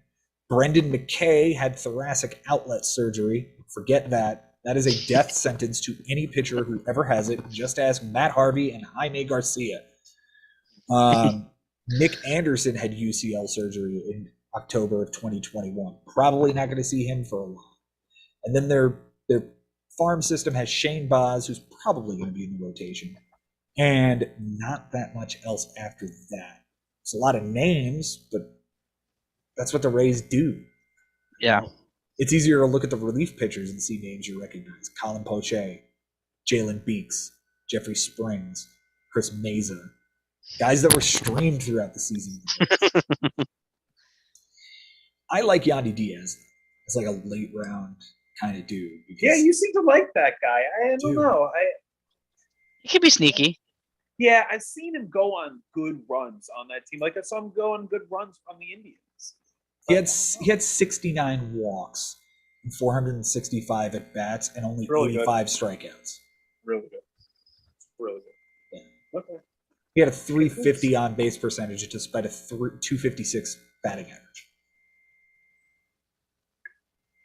And he popped 13 homers, 62 runs scored, and 64 RBIs. I will take that as like a late round dude. I didn't realize how impressive he was. That lineup was just like random. It's just a bunch of dudes who are going to hit. That's what it is. Yeah, pesky. I mean, I guess the best one out of all of them is Meadows for his Meadows is terrific. dynamic, right? And Wander Franco is going to be the superstar Yeah. that they'll trade in like 4 years before he gets really expensive. Wander Franco contract, because he just signed that stupid big contract. 111 years, $182 million. Yeah, so they're paying him $6 million. So it is $6 million this year. However, that includes like a $4 million signing bonus, and then $2 million in 2023, $2 million in 2024, $8 million in 2025, $15 million in 2026, $22 million in 2027, and 25 plus million 28 through 32. They are trading him. Yes. In 2025. They are trading. You will see 3 seasons of this dude, and then they're going to move. Or he will bust out, like, and I mean like the bad way. He will bust out of the league, and this will be another one of those like Chris Davis albatrosses that just hangs around the Rays forever. Yeah, I mean, he's much younger than when Chris Davis got his deal, though. And the deal is longer than when Chris Davis got his, but you guys understand what I'm saying. Yeah, I mean, at the time, that was the high watermark, pretty much. You know. Yeah. Basically. Yeah. As far as guys, like, I think I'm going to call it an evening. We have gone for it's been a blast. 3 hours. I've loved this. Thank you guys so much for being here. Benji, thank you for bringing back another year of our favorite league. Yeah, great. Thanks for continuing the Bigs podcast, man. It's the Bigs podcast. It's been a blast, man, and I'm just happy to have baseball again, and just love talking about it with you guys. And just grateful that we'll have to not have to have conversations about the business side Yeah. of baseball, that we can finally start talking about the free agents and how these teams shake up and, oh, who should we be looking at in spring training, that we can actually buy tickets if we want. But man, the conversation was like, how can we be fans of this sport? And look how quickly things change. So, Joe, thanks for setting it up tonight. Grateful and happy to be back, and looking forward to so much more. Yeah, I'm super excited for this season. Thanks to Mike Haber and Frank Bucco, who were on here earlier. Jason, thank you so much for jumping in here right here at the end. We appreciate you making time. Yeah, absolutely. I was so happy when when the announcement was made that the agreement was reached, and we're gonna have baseball. Like it was a tough couple of months, and now we can just look forward to getting back onto the field and back into the bigs. We've got a signing. We could sign off on a signing. Freddie Who we got? Freeman. Freddie Freeman has signed with the Los Angeles Dodgers. No. 7 did years. not. 7 What? years. 247. No, I'm just making this shit up. Oh, I was about to just call Frank. Oh, man. That would have been so man. fun. That would have been You're great. a dick.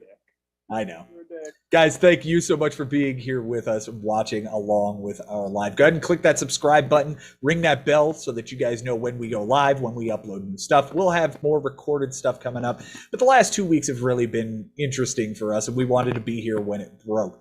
We will be here next week with another show. We'll talk about the news. We'll talk about more ADP. We'll talk about where we think guys are going, and we'll start to prepare for the 2022 Bigs season, because it is officially on. The Strive for 5 is here.